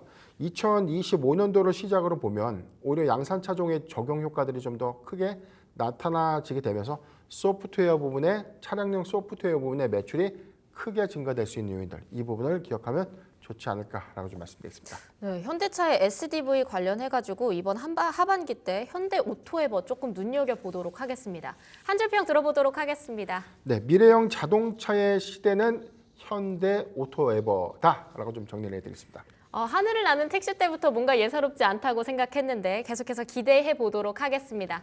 마지막 리포트 한번 열어보도록 하겠습니다. 하나투어 이슈인데요. 티몬과 위메프 사태 이후에 또 매크로 악재까지 겹쳐지면서 지금 굉장히 올라가지 못하고 오히려 저점을 키워가던 종목이었습니다. 차트 보면서 참 안타깝다는 생각을 했는데 이번 티몬 위메프 타격이 매출에 좀 큰 악재로서 작용할 가능성이 어느 정도 될까요? 최근의 이슈, 최근의 하락폭을 좀 대비해 보면 네. 최근에는 그 영향도에 관련돼서 뭐 측정이 좀 안 되는데 얼마만큼이든 큰 재무적인 영향이 있을까라는 부분들 이게 노이즈다라고 좀 보여줬는데 일단 2분기 실적 내용을 보면 목표 주가를 11% 하향한다. 이 부분은 최근에 매크로와 연동된 주가 하락으로 인해서 가격의 매력도 높다. 이 부분은 무슨 얘기냐면 네. 목표 주가는 하향을 하지만 최근에 매크로 이슈 때문에 주가가 과도하게 빠졌기 때문에 현재 구간을 관점으로 보면 저가의 매력도는 있다. 이런 표기이고요. 다만 이제 내용을 보면 티몬과 위메프 양에 관련된 비용이 2분기에는 상당 부분 좀 반영이 됐기 때문에 이로 인해서 실적이 다소 부진했다라고 평가를 합니다. 이 금액이 얼마 정도라고 좀 추정을 하냐면 미정산 일회성 비용이 63억 원이 반영된 영향이다. 네. 전체 매출액은 1,317억, 전년 동기 대비해서는 60%가 좀 증가됐고요. 네. 영업이익이 37억을 좀 기록했는데 10%가 좀 감소됐습니다. 근데 63억 원을 포함한다고 하더라도 제가 볼 때는 약 100억 원 정도의 영업이익을 달성할 수 있었던 수치인데 아마 영업이익이 감소됐던 원인들 중에 하나가 미정산 여파. 자, 이 부분에 관련된 손실 반영이 2분기에 일부 있었다라고 좀 언급을 좀 하고 있지만 가장 중요한 부분은 성수기 부분에 관련된 파이가 3분기에 얼마만큼 영향을 좀 줄 것인가. 그러니까요. 여기 리포트에서는 굉장히 좀 긍정적으로 좀 표기를 했거든요. 6월과 7월 출발했음에도 미정산된 상품에 대한 부분들은 63억, 그러니까 손실을 좀 떨어냈다 이런 표현이고요. 8월 이후에 출발했던 부분에 대해서는 추후에 비용 부담 가능성에 대해서는 정부의 가이드라인을 기다리고 있다. 그러니까 여기서 정해진 어떤 가이드라인이 명확해지지 않으면 네. 고스란히 해당 손실 어떻게 되죠? 다 재무에 받아야죠. 반영되죠. 네. 그럼 3분기 실적 전망치도 안 좋죠. 우리가 생각할 때 여행주 항공주의 특수는 언제죠? 3분기. 7, 8, 9가 맞아요. 여행 특수. 너무 중요한데. 계절적 성수기인데 다만 여기서 보면 3분기 예상치들을 봤을 때는 영업이익 컨센서스를 한 197억, 전년 동기 대비해서 49% 정도가 증가될 수 있다. 그러니까 대체적으로는 시장 전망치를 부합하거나 소폭 상회할 수 있다라고 좀 언급을 하고 있지만 변수예요. 정부의 가이드라인이 어떻게 좀 정해지고 이 네. 부분에 대한 미정산 사태가 만약에 손실로 좀 귀결되게 되면 3분기에 장사를 잘했음에도 불구하고 이익은 축소될 수밖에 없죠. 그렇다면 우리가 아닐 거야라고 판단해서 접근할 수는 없는 것이죠. 그래서 하나투어의 경우에는 3분기 영업이익에 관련된 확인은 필요하다. 최근에 주가 동향을 보면 지난 저점이 작년 10월 20일 네. 4150원인데 작년 10월 20일 날이 무슨 날이냐면 작년 10월 코스피 20일이요? 코스닥 연중 최저점 찍은 날이에요. 아이고. 지수가 그때 이 고금리 기조 이런 부분에 대한 장기화 부분 때문에 3월달 그러니까 작년 한 3분기니까 9월 말에서 10월 달로 좀 이어지는 이 구간이 주가의 등락폭들이 좀 가장 크게 좀 작용했던 부분들인데 이 부분을 상승하고 난 이후에 최근 고가가 3월 25일 네. 7만 600원이었는데 해당 많이 구간에 대한 빠졌네요. 기대감들을 다 반영한다고 하더라도 네. 주가는 지금 상당수 작년 저점 부근의 영역대까지 내려와 있는 것이죠. 그런데 우리가 좀 비교를 해보면 장사를 못한 것은 아닌데 네. 노이즈 이슈도 굉장히 좀 많았고 여기 관련된 여행업황들에 대한 호황이 코로나19 이전처럼 굉장히 좀 이 수급적인 어떤 이 반응 효과도 미비했다. 그런 부분들이 좀 다소 좀 리스크하지 않나라고 좀 판단되고 있습니다. 장사를 못한 것도 아닌데 여러 가지 노이즈 이슈 때문에 계속해서 주가가 하락하니 참 종목으로서 너무 억울할 것 같습니다. 네. 네. 마지막 리포트 한 줄평 들어보도록 하겠습니다. 네, 하나투어 성수기는 어디 갔나요? 라고 정리를 해야 되겠습니다. 그러니까요. 지난번에 티웨이 항공도 저 너무 재미있게 들어가지고 티웨이 항공도 그때 이후로 계속해서 관심 있게 보고 있었는데 이번 성수기에 오히려 막 기대받았던 여행 관련 업종들이 아무래도 진짜 타격을 많이 받은 것 같아서 속상한 마음이 듭니다. 네, 오늘 불만나는 리포트 준비된 소식 여기까지입니다. SK하이닉스, 현대오토에버 그리고 하나투어 이렇게 세 가지 종목 다뤄봤고요. 기업공시연구소 변영인 대표와 함께했습니다. 고맙습니다.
저 죄송한데 방송 시작했습니다. 자, 기막힌 투자 한 끼 이야기를 나눠보겠습니다. 두 분께서 시장에 대해서 열띤 토론을 벌이느라 잡음이 좀 들어갔는데요.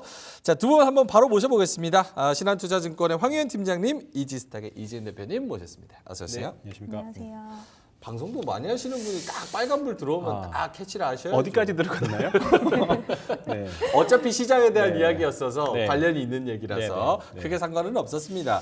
자, 그럼 황윤 팀장님 뭘 그렇게 열심히 이야기를 하고 계셨는지 시장 오늘 2.8% 올라서 확실히 좀 정신을 차리는 구간으로 들어가는 건지에 네. 대한 궁금증 어떻게 보십니까? 이렇게 오를 거였으면 지난주 금요일하고 월요일 왜 빠졌을까? 아하. 좀 아쉽죠. 아마 금요일이든 월요일이든 손절을 하셨던 분이라고 하면 어제 사셨다면 진짜 다행인데 아마 그러기가 쉽지는 않았을 겁니다. 그 빠졌을 때 공포가 남은 상태에서 그리고 내가 산 판 가격보다 더 올라와 있는 상태에서 따라 붙기라는 게 사실 그게 뭐 기존의 악재가 완벽하게 해소됐다라는 게 있었다라고는 모르겠지만 그것도 되지 않는 상태에서의 시장의 반등이 먼저 나왔기 때문에 아마 쉽지는 않았을 것 같다는 내용이었고요.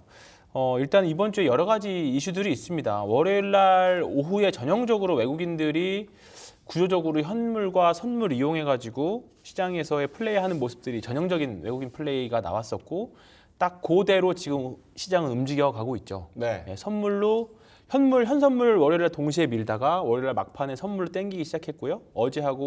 어제는 좀 선물이 좀 약하게 들어오긴 했습니다만 오늘 다시 한 13,000개까지 지금 선물이 수량이 일단 들어오면서 뭐 삼성전자, HBM 통과 뉴스도 있었고 아직 뭐 진행 중이라는 말로 다시 바뀌긴 했습니다만 그리고 일본에서도 금리 인상에 대한 이슈가 조금 다시 잦아들은 이슈가 있어서 오늘 뭐 그것 때문에 세게 올라가는지는 몰라도 어쨌든 간에 지금 지난주 말부터 오늘까지의 변동성이 이 변동성을 잘 이용하신 분들이라고 하면 진짜 엄청난 대박이 났을 수도 있죠. 그런 분들이 용자들. 몇이나 될까요, 근데? 그러니까 월요일 날 종가 무렵에 사신 분들이 진짜 대단하신 분들이에요. 그분들은 그 베팅의 대가를 지금 즐기시고 있는 거고 나는 좀 더 안전하게 사시겠다라고 하는 분들은 사실 더 매수하기가 쉽지 않을 것 같아요. 그러니까 저도 개인적으로 월요일 날 오후에 시장에서의 다음 주도주의 힌트를 줬다라고 생각하거든요. 다음 모든 대형주들이 빠졌었지만 삼성 바이오로직스 쪽으로만 순매수가 들어왔었고 흐름이 강했었잖아요. 근데 오늘도 보면 아침에는 뭐 바이오가 지금 오전 내내 뭐 바이오가 지금 계속 센 흐름들을 거 보면 네. 어떻게 보면 하반기 힌트를 좀 주고 있는 부분들이 아닌가. 예, 지금 조선하고 바이오 쪽 섹터 쪽에서 사실 이게 굉장히 혼란스러운 게 내릴 때는 아니 이렇게까지 내릴 정도로 네. 뭐 변한 게 있나 이전 그렇죠. 상황과 네. 이래서 아리송했고 또 지금 반등할 때는 아니 악재라고 해가지고 여러 가지를 들이밀더니만 아무것도 해결이 안 되는데 왜 또 오르나라는 생각이 또 드니까 굉장히 어려운 시장인데 그럼에도 불구하고 어쨌든 우리는 시장을 순응해야 되기 때문에 그런 부분에서 바이오 오르고 이런 종목들 오르는구나 여기서 힌트를 좀 찾아볼 수 있다. 알겠습니다. 이지은 대표님은 어떠십니까? 오늘 상승에 대한 코멘트, 장 흐름 분석 어떻게 보세요?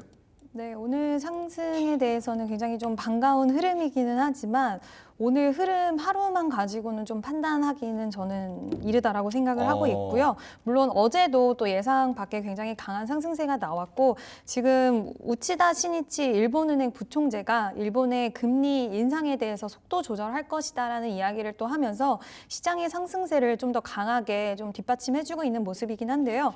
일단 아직까지는 시장에서의 모든 노이즈가 해결이 되지는 않았다라고 생각이 들고 물론 한 번도 좋은 긍정적인 이슈만 있었던 적은 없었지만 이 부분에 있어서 지금 목요일에 옵션 만기일도 있기 때문에 그 이후의 흐름들을 좀 더 지켜볼 필요가 있다라고 생각이 들고요.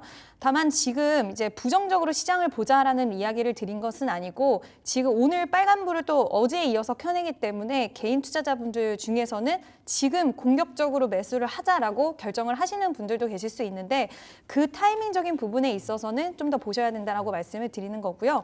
내가 기존에 뭐 바이오 종목들 잘 선별해서 매수를 해서 지금 수익권에 도달을 했다 하시는 분들은 저는 일부 현금화를 챙겨 놓으시는 것도 나쁘진 않다라고 보고 있고 우리가 지나고 나면 항상 그때가 좋은 기회였다 얘기를 하는데 시장의 한 달의 거래일로 봤을 때 시장이 제시하는 기회는 저는 무궁무진하다라고 생각을 하는데 좋은 얘기네요. 네, 그 기회에 있어서 그 기회를 잡을 수 있는 그 기준은 결국에는 현금을 가지고 있는 사람과 가지고 있지 않는 사람에서 극명하게 갈린다고 보기 때문에 오늘 이 상승, 어제의 상승에 이어서의 상승세가 꼭 기회의 마지막 끝자락일 거라고 생각하시는 분들 계시겠지만 이럴 때일수록 마음을 좀 차분하게 가지시길 바라고요. 항상 시장에서는 기회는 여러 번 오기 때문에 그 기회에 대해서 또 내가 향후 다음 기회를 잡기 위해서 준비도 같이 해나가는 자세가 중요하지 않을까라는 이야기를 좀 드리고 싶습니다.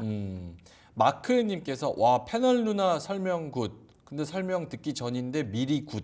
이렇게 또 말씀을 해주셨습니다. 이 화면은 좀 늦게 나가니까 무슨 말을 해도 다 굿이래요. 예. 사실 시장이 또 오르고 빨간불 강하게 들어오고 반등하니까 전반적인 분위기는 또 나쁘지 않은 것이 또 현실입니다.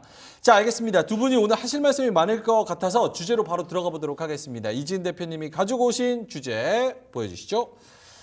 요 뉴스에 이거 뭡니까? 퀄테스트 통과 지금 몇 번째입니까? 삼성 퀄테 통과 진행 중이다. 반도체 봐도 될까?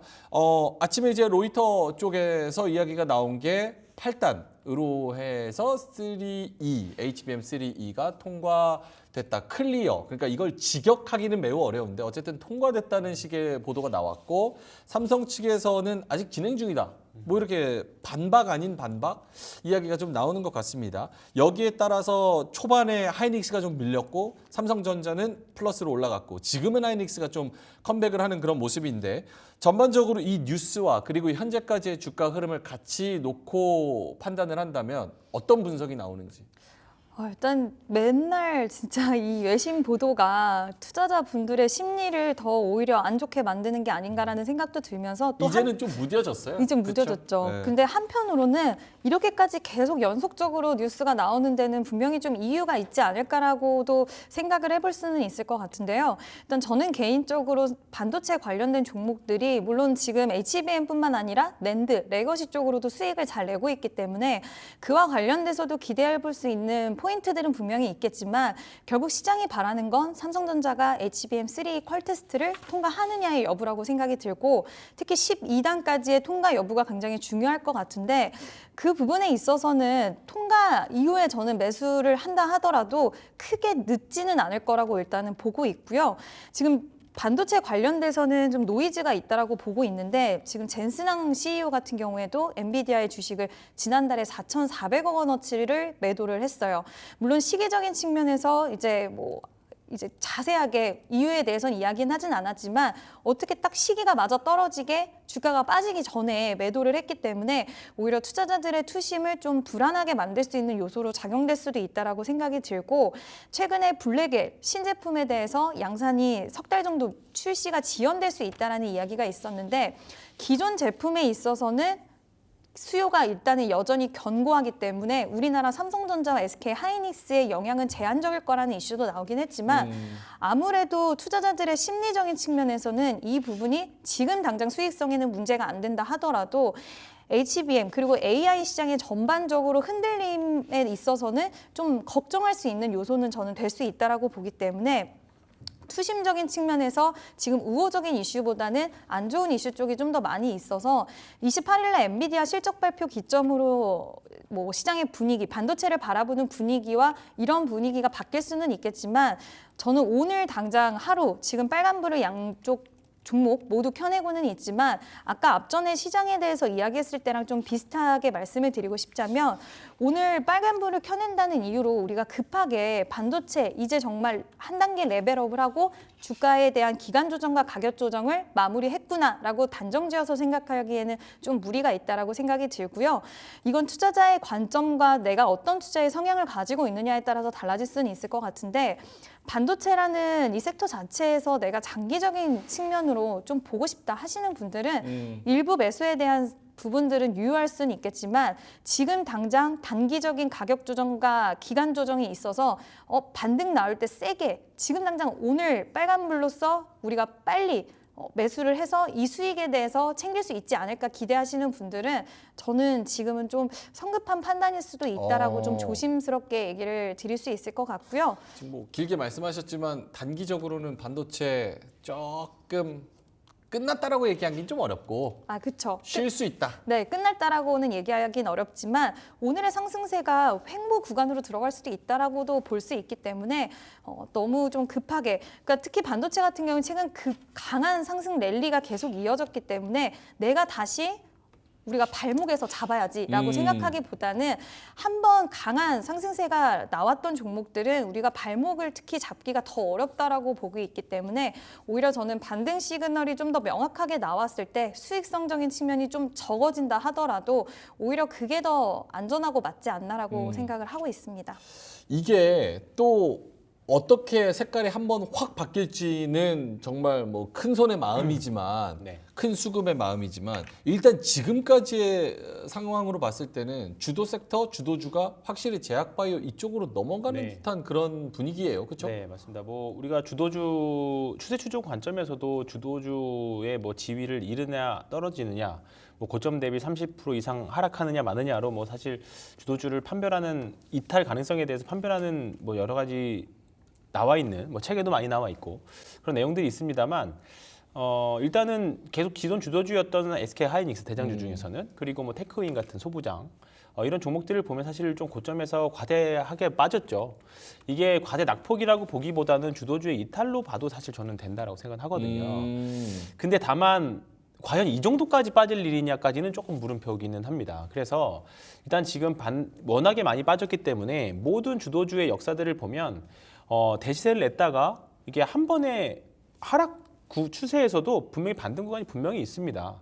하락 구간에서도 분명히 실적들은 또 후행적으로 잘 나올 수도 있었고 그러다 보면 반등도 있었죠. 근데 이제 반등이 과연 기존의 그 주도주 지위까지 또는 다시 상승 추세로 돌리려면 뭔가 기존에 상승했었던 전 사이클에서 전 주식 상승 사이클에 그것을 뭔가 뛰어넘는 실적이든 모멘텀이든 뭔가 있어줘야 되는데 사실 지금은 사실 그게 조금 부재한 건 사실이에요. 그래서 일단은 삼성전자 그나마 이제 가까이 있는 모멘텀이라고 하면 삼성전자의 퀄테스트 이제 통과에 대한 부분들인데 이제 어느 정도 기정사실화돼서 보는 것 같습니다. 3분기 정도면 8단 통과를 보는 것 같고 내년에 12단을 좀 보는 것 같아요. 사실 삼성전자 같은 경우에는 HBM 실적이 아직 쌓이지도 않은 상황이다 보니까 그런 부분들에 있어서는 아직 반도체를 완전히 포기하기에는 좀 이른 것 같기는 해요. 다만 최근에 뭐 지난 주말부터의 급락 정도를 이용해서 분명히 매수할 수 있는 한번 배팅을 한다면 이쪽에서 배팅할 수 있는 여지는 있는 것 같아요. 지금도 마찬가지고. 지금도 아직 과대 낙폭이 해소되지 않은 종목들이 많이 있고요. 충분히 소부장들 특히 이제 오늘 보니까 특이한 점은 외국인들이 코스닥 쪽에서 조금 최근에 흐름들이 좀 많이 바뀌었어요. 네. 좀 아쉽게 이게 좀 약간 잔인한 말인데 우리가 증시 격언 중에 이제 시장의 피가 낭자할 때 매수하자 그런 말 있잖아요. 그 피가 내 피일지라도 사실 월요일 날 오후 2시 정도 됐을 때 전형적으로 개인들이 투매를 쏟아냈고 그렇죠. 그거를 외국인들이 받아가면서 선물도 같이 들어오는 그러니까 제가 전형적인 플레이라고 말씀드렸던 그런 부분들이었거든요. 이제 그러면서 코스닥에서 외국인들이 전혀 신경 없었고 거래대금이 말랐는데 월요일 오후부터 거래대금이 늘어나기 시작했죠. 그러면 결국은 시장을 지금 한국 주식시장 코스닥 시장에서 거래대금을 가장 크게 차지하고 있는 게 반도체, 바이오, 2차 전지인데 그중에서 지금 반도체가 많이 밀리면서 이런 흐름들이 나오고 있다라고 하면 지금 어차피 2차 전지 섹터들이 실적도 그렇고 아직 센티들이 살아나지 않은 상황이라고 하면 반도체 바이오밖에 안 남는 거거든요. 그러면 충분히 그걸 이용해서 단기 매매로라도 충분히 해볼 수는 있다. 예, 그렇습니다. 그러니까 반도체는 두 분 다 공감하시는 거는 지금 싼 거는 맞지만 그리고 매력적인 것은 아직 남아 있지만 시간적 여유를 같이 줘야 된다는 걸 염두를 해둬야 된다. 알겠습니다. 저는 걱정되는 건 하나가 아까 그 로이터발로 HBM3E 요 얘기가 지금 3번째 나오는 것 같은데 이렇게 계속 막 뽐뿌했다가 아니다가 뽐뿌했다 아니다 이러면 제가 그리던 시나리오는 나중에 짜잔 하고 이게 나왔을 때 이제는 반도체 보자라고 해서 딱 뭔가 태세 전환이 되는 그런 그림을 상상했는데 이렇게 맥이 빠져버리게 계속 뉴스가 나와버리면 나중에 진짜 퀄테스트 통과가 딱 공식적으로 나오더라도 이 약발이 안 받을 것 같은 거예요. 그러면 그때도 반도체는 계속 비실비실 쉬고 더 나중에 보자. 약간 이런 분위기가 될 것 같아서 좀 무섭거든요. 계속 이거 뉴스가 나오면은 좀 안 될 것 같은데 어떻게 보시는지. 이 부분에 있어서 저도 좀 비슷한 생각이 있기는 있고요. 다만 좀 그나마 다행이라고 생각할 수 있는 부분은 만약에 HBM3 이 12단에 대한 통과 여부가 나오면 아마 시장은 다음 세대 HBM 쪽으로 삼성전자가 혹시라도 기술력적인 측면에서 그래도 우위를 점할 수 있지 않을까라는 기대감에 대한 부분들도 일단 항상 기술력적인 측면에서 너무 좀 뒤처져 있는 상황이었는데 12단에 대한 통과 여부가 나오면 아마 시장은 다음 세대에 대한 HBM 이야기가 좀 화두가 될 것 같고 거기에 있어서 기술력적인 측면에 대한 기대감을 또 가져갈 수 있지 않을까 이야기를 만들어내지 않을까라고 보고 있어서 그 부분에 있어서는 일단 그렇게 생각을 하고 있습니다. 알겠습니다. 자 그러면은 두 분 다 반도체 만약에 지금 시간적 여유를 준다 그러고 담는다면은 어떤 종목이 제일 괜찮을지 물론 이거 지금 당장 사라는 거 아닙니다. 예, 그래서 뭐 다들 보시는 분들이 더 잘 아실 테지만 이재인 대표님부터 지금 만약에 반도체 하나 그냥 쭉 한 주 한 주 사간다고 생각하면 뭐가 제일 좋을까요? 일단 이오테크닉스라는 종목인데 이오테크닉스. 최근 굉장히 많이 빠졌어요. 그리고 HBM 관련돼서 지금 실질적으로 수주에 대한 부분은 없지만 수주 기대감이 항상 가장 시장에서 많이 있는 기업이거든요. 그래서 이오테크닉스가 향후에 일단 수주에 대한 메이드적인 수주 모멘텀에 대해서는 저는 기대감이 좀 큰 종목이고 빠질 만큼 빠졌다라고 생각이 들어서 뭐 YC라던가 이런 종목들이 좀 더 탄력적인 모습이긴 하지만 모아가기에는 이오테크닉스 향후 수주에 대한 기대감으로 한번 볼만하지 않을까라고 생각을 하고 있습니다. 알겠습니다. 이오테크닉스의 황희연 팀장님은요? 저도 같은 종목 하면 안 되나요? 그래, 아니요, 괜찮습니다. 네, 이오테크닉스. 이오테크닉스라서 25만 원 항상 가야 된다 그 얘기를 하는데 사실 이오테크닉스가 작년 기사를 찾아보면 디스크 일본의 디스코 장비를 대체한다는 내용들이 좀 있습니다. 그렇죠. 그런.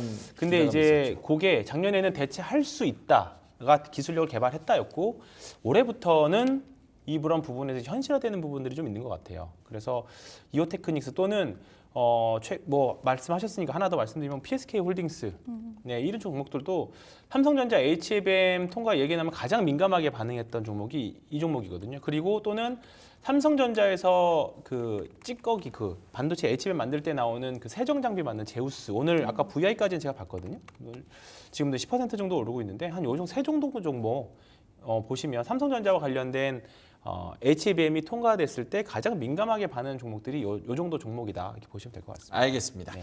두 분 다 이오테크닉스 말씀을 하셨고요. 채팅창에서도 공감을 많이 하시는데 암살자님께서 3점보단 이오가 낫지 눈나 나 죽어 이렇게 말씀을 해주셨습니다. 자, 반도체 관련해서 이야기를 해봤고요. 두 번째는 황희연 팀장님이 발제하신 주제 역시나 계속해서 이쪽을 밀고 계십니다. 두 번째 주제 보여주세요. 황현 팀장님은 몇 주 전부터 몇 달 전부터 바이오 얘기를 계속 하셨습니다. 금리 인하라는 호재, 거기다가 수급도 지금 들어오고 있고 가장 잘 버티면서 가장 잘 가는 종목들 제약 바이오. 이제 그 타이밍이 좀 왔다고 보십니까? 아니면 이랬다가 또 바이오 주식 매매해 보신 분들은 아시겠지만 또 갑자기 어떤 한 회사가 또 기술 수출 뭐 실패했다, 아하. 임상 실패했다 이러면 또 찬물을 확 끼얹히긴 하겠습니다만 일단은 지금 같은 분위기는 조금 더 갈 수 있을 거라고 봐요. 일단은 대외적인 악재에서 조금 더 저는 자유롭다고 생각합니다. 어쨌든 이번에 우리나라 주식시장, 뭐 전 세계 주식시장이 흔들렸던 이유 중에 하나가 미국 선거와 관련된 이벤트였잖아요. 근데 이쪽에서 가장 자유로운 섹터가 이쪽입니다. 그러니까 대표적으로 지금 중국에 있는 바이오 회사들 뭐 견제한다, 생물보안법을 견제한다고 했을 때 가장 자유스러운 게 우리나라에 있는 바이오 회사들이고 그 혜택을 뭐 삼성바이오로직스부터 시작해서 이쪽이 얻을 수 있는데 당연히 이런 쪽에 좀 심리적으로 좀 있고요. 그다음에 당연히 금리 인하 수혜주죠. 근데 오히려 이번에 원래 25bp였는데 0.5% 또는 75bp까지도 인하에 대한 이야기들이 갑자기 나오기 시작한 거잖아요. 네. 그러면 조금 더 바이오 시장을 앞당길 수 있는 그런 센티들은 형성이 되었다. 그리고 과거에 2018년 또는 2015년 그때도 바이오장이 강했지만 그때는 사실 돈 못 버는 기업들이 많았었어요. 근데 지금 바이오 회사들을 보면 뭐 삼천당제약, 알테오젠, 뭐 이런 신약 만드는 회사들, 뭐 CDMO 회사들, 뭐 삼바와 같은 바이넥스 같은 회사들 보면 이제는 엄연하게 돈도 버는 신약 회사들이 많이 생기기 시작했거든요. 그렇기 때문에 확실히 과거와는 좀 다른 흐름들이 저는 형성이 됐다라고 봅니다. 그리고 일단은 반도체도 조금 이제 물음표가 된 상태. 네. 그다음에 2차 전지도 좀 물음표가 된 상태라고 하면 이제 마지막이 아니라 이제 시장에서 코스닥에서 특히나 시장의 수급을 가져갈 수 있는 섹터가 이제 바이오이지 않을까. 정말 신약 개발 뭐 알테오젠 같은 주식들은 정말 오랫동안 올라오긴 했습니다만 네. 아직 다 뭔가 우르르 올라간 느낌은 아니거든요. 그렇기 때문에 바이오 섹터들은 일단은 관심 있게 봐주셔야 될 것 같은데 힌트가 하나가 있습니다. 힌트. 작년에 시가총액 우리나라 2위 싸움 할 때 이거 물어보려고 그랬는데. LG 에너지 솔루션하고 그다음에 SK 하이닉스하고 싸웠죠. 그렇죠. 근데 LG 에너지 솔루션은 계속 쭉 100조대에서 계속 경합을 벌였었거든요. 시가총액. 근데 LG 에너지 솔루션은 쭉 내려와서 100조대가 됐었고 하이닉스는 올라가면서 100조대가 됐죠. 그렇죠. 근데 그게 딱 갈리면서 지금 SK 하이닉스 시총 2위가 됐었고 반도체장이 왔었습니다. 근데 지금 그것과 비슷한 현상이 지금 코스닥 시총 1위 싸움을 두고 좀 나타나고 있어요. 알테오젠이랑 하고 에코프로비엠하고. 아직은 시총이 한 1조 정도 차이 나요. 1, 2조 정도. 근데 딱 느낌이 에코프로비엠은 계속 사실 내려가고 있는 국면이고 알테오젠은 계속 올라가고 있는 국면입니다. 오늘도 그래요? 1% 떨어지고 4% 네. 오르고. 근데도 아직도 알테오젠 차트를 보시면 엄청 많이 올랐는데도 에코프로비엠 엄청 많이 떨어진 거 대비해서 아직도 시총이 좀 아래거든요. 그렇다 보면 좀 부담스럽다라고 가격을 생각하실 수 있긴 하겠습니다만 어쨌든 특히 코스닥 같은 경우에는 투기적인 요소도 분명히 있고요.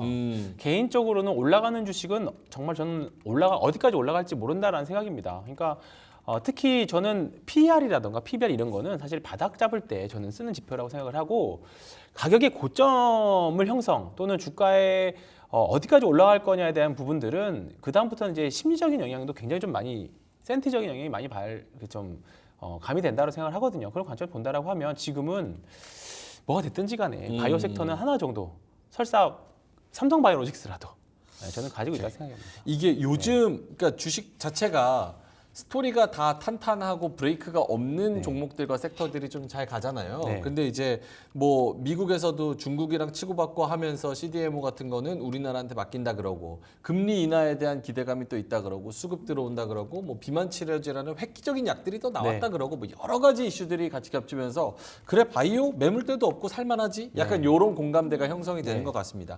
질문은 정말 짧게만. 네. 만약에 알테오젠이 지금 2조 차이 나는데 딱 넘어서 에코프로비엠 넘어서 1등 딱 했어요. 그럼 그때부터는 더 날아갑니까? 뭐 종목에 따라 다르긴 하겠습니다만 저는 투자 심리는 더 강화될 것 같아요. 왜냐하면 시장 참여자들이 그러니까 우리가 주식 투자를 할 때 마음 편하게 살려면 당연히 밑에 있는 걸 사기는 해야 돼요. 이렇게 주식을 사가지고 돈을 버신 분들은 이 방법이 사실 진리라고 생각할 수도 있죠. 네. 근데 어떤 누군가는 추세 추종으로 따라가는 사람들도 많습니다. 이제 뭔가 없구나, 오히려 위가 없구나, 매물이 없구나라고 생각을 하게 되면 사실 그 다음부터 좀 더 추세 추종이 가속화되는 부분들이 많아요. 그래서 뭐 알테오젠도 그랬고요. 모든 종목들이 대부분 52주 신고가를 가야 역사적인 신고가들이 다 나오잖아요. 그렇기 때문에 저는 뭐 지금도 괜찮다라고 생각합니다. 오케이, 알겠습니다. 이지인 대표님도 제약바이오 섹터를 지금으로서는 가장 그래도 매력적인 섹터로 꼽으시는 데는 동의하세요? 네, 저도 동의합니다. 그 공동 1위랑 뭐 1, 2위가 뭐 차이가 거의 없고 뭐 이런 겁니까? 아니면 제 독보적으로 제약바이오 무조건 갖고 가야 됩니까? 굳이 2차 전지와 반도체를 살 거보다는 신규 매수 접근하시는 분들은 저는 바이오가 좀 맞다라고 생각을 하는데 네. 이제 앞에서 다 설명을 해주시긴 했지만 미국의 대선에 대한 이제 좀 불확실성도 어느 정도는 피해갈 수 있고 오히려 수혜적인 측면으로 부각을 받을 수 있는 섹터이기도 하고 또 금리 인하에 대한 수혜주로 가장 꼽히는 쪽이기도 하기 때문에 당연히 봐야 된다는 부분도 있지만 시장에서 이런 부분을 좀 우리가 포인트로 봐야 된다라고 생각을 하는 게 SK 하이닉스, 삼성전자 이번에 실적 발표를 하고 오히려 빠지는 양상이 나왔어요. 실적이 잘 나왔는데도 불구하고.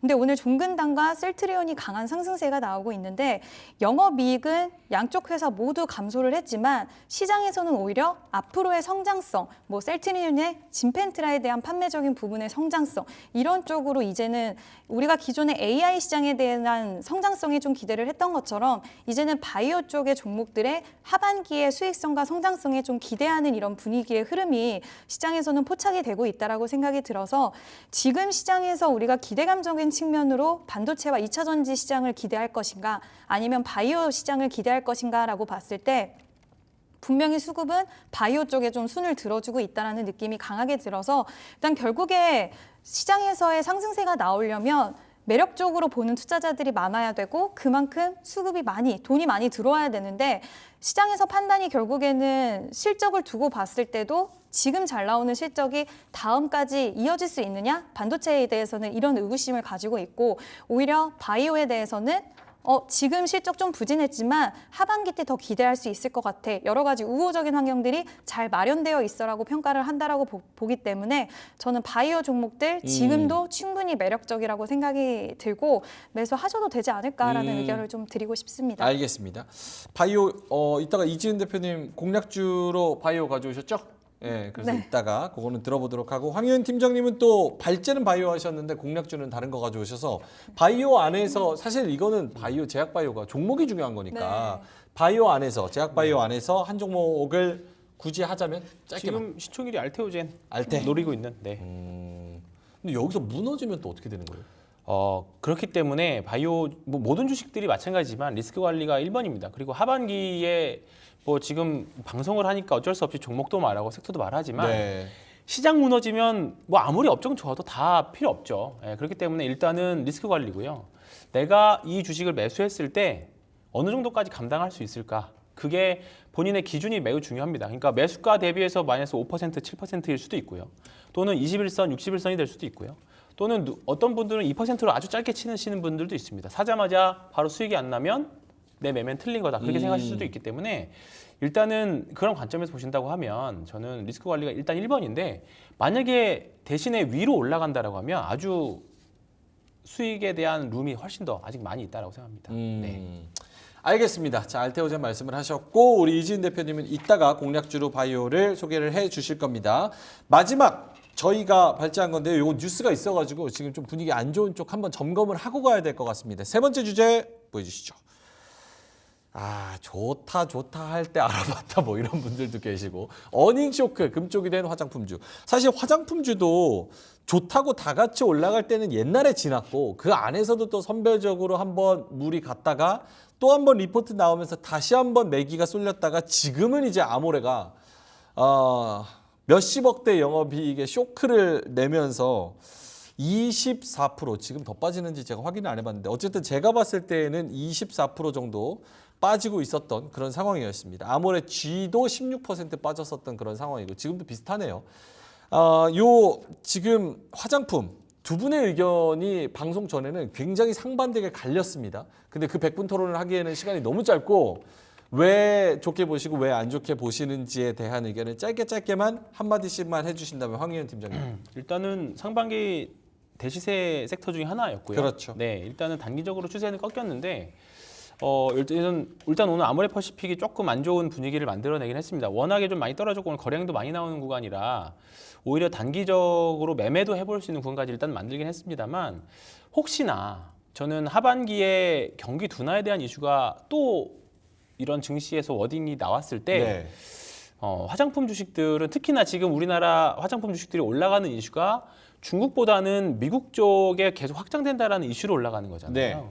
근데 하반기에 이제 미국이 경제 둔화라는 얘기가 나오면 소비에 대한 이야기가 나올 거고 소비 줄인다라는 얘기가 나올 거고 그렇게 되면 화장품 주식들은 저는 타격이 분명히 있을 거라고 생각합니다. 소비를 줄이면 네. 화장품도 좀 줄일 거고 한번 시세를 줬기 때문에 주가 네. 측면에서는 한번 밀릴 수 있다. 네. 이진 대표님 반론을 해주신다면? 네, 일단 경기 불황이 원래 이제 립스틱 효과라고 해서 네. 중저가 화장품들의 인기가 많이 있는데 그래서 물론 화장품 관련돼서는 저는 좀 선택과 집중이 확실히 이번에 아모레퍼시픽의 실적을 보고 더 중요해졌다라고 생각이 들고요. 비중국 쪽의 매출이 좀 잘 나오고 있는 기업들 위주로만 지금은 봐야 된다라고 생각을 하고 있고 2분기 때 이제 실적이 어떻게 나오느냐가 중요하겠지만 저는 몇 기업은 굉장히 견고하게 좀 나올 거라고 보고 있어서 이번 아모레퍼시픽 실적을 보면 결국에 코스알엑스는 돈을 못 벌지는 않았어요. 그리고 코스알엑스는 결국에 미국, 북미 쪽에 굉장히 집중을 해서 수익성에 대한 부분들을 잘 이어가고 있기 때문에 이와 관련된 사업을 영위하는 기업들 집중해서 좀 보시면 화장품 예전처럼 전반적으로 모두 다 잘 갈 수는 없다라고 생각을 하지만 그 안에서 이제는 좀 종목적으로 선별적인 흐름이 나와줄 수 있다. 그러니까 뭐 제약바이오는 우리가 전반적으로 물론 제약바이오 안에서도 선택과 집중이 굉장히 중요하다라고 생각은 하지만 지금은 그 점유율 제약바이오 100기업 중에서 그래도 좀 좋은 기업들이 좀 많아지는 그런 상태로 좀 긍정적이라고 한다면 반대로 화장품은 100기업 중에서 뭐 80기업이 좋았다라고 한다면 이제는 확 줄여지는 국면으로 들어갔다라고 보기 때문에 선택과 집중은 필요하지만 그 안에서 좋은 종목은 아직도 유효하다라고 생각을 하고 있습니다. 알겠습니다. 지금 채팅창에서도 근데 아모레가 다른 화장품 영향이 크게 있나 섹터로 안 움직이는 것 같은데 물론 이게 쇼크가 나와서 오늘은 약간 같이 분위기가 좀 안 좋은 건 있지만 그 안에서도 또 수급 싸움으로 괜찮은 종목은 살아남겠죠. 그 괜찮은 종목군 후보 중에 딱 하나만 화장품주 주신다면? 두 개인데 하나만 드리면 네. 여전히 저는 VT 이번 실적 잘 나올 거라고 좀 보고 있어서 그 북미 쪽이 하반기 때는 좀 더 드라이브가 걸릴 거라고 보고 있어요. 그리고 우리가 니들셋만 알고 있는데 시카라인의 화장품, 마스크팩과 앰플도 지금 인기가 굉장히 높거든요. 이 부분이 시장에서의 주목도가 좀 더 같이 올라간다라고 한다면 VT의 니들샷만 있는 게 아니라 다른 라인의 화장품들도 인기가 좀 많다라는 부분들이 결국에는 기대감으로 계속 좀 작용될 수 있을 거라고 봐서 VT 그리고 약간 파마리서치도 좋아 보입니다. 파마리서치 VT 네. 알겠습니다. 자, 두 분이서 여러 가지 이야기를 해주셨습니다. 반도체, 바이오 그리고 화장품주까지 이야기를 하셨는데요. 두 분의 공략주 보면서 마무리하겠습니다. 한 1분 1분씩 드릴 수 있을 것 같은데요. 두 분의 오늘의 공략주는 이렇게 됐습니다. 황유현 팀장님은 STX중공업을 들고 오셨고요. 이지은 대표님은 펩트론 가지고 오셨습니다. 공략주 1분 1분 드린다면 황유현 팀장님부터. 일단 오늘 오전에 긍정적인 뉴스가 나왔죠. 후판 가격 인하 이야기가 나왔습니다. 네. 예, 그러면 당연히 조선사들한테는 영업이익 좋아질 거고요. 더 많이 뭐 엔진 쪽과 조선 업종 자체가 좋아지는 것을 좀 센티가 좋아지는 걸 의미합니다. STX 중공업은 최근에 HD 현대그룹으로 인수가 돼가지고요. 아직 주식시장에서 사명이 아직 변경 상장은 안 됐지만 HD 현대마린 엔진으로 사명은 이제 변경이 됐습니다. 이렇게 되면 글로벌 이제 엔진 1위가 현대중공업에 있는 엔진 사업부거든요. 근데 이제 거기는 대형 선박들이 들어갈 거고요. 중형 선박에 들어가는 엔진은 이제 STX 중공업이 만들고 있는 엔진에서 아마 들어가게 될 겁니다. 분명히 그룹사 간에 어느 정도 물량을 받을 수 있을 거라고 보고요.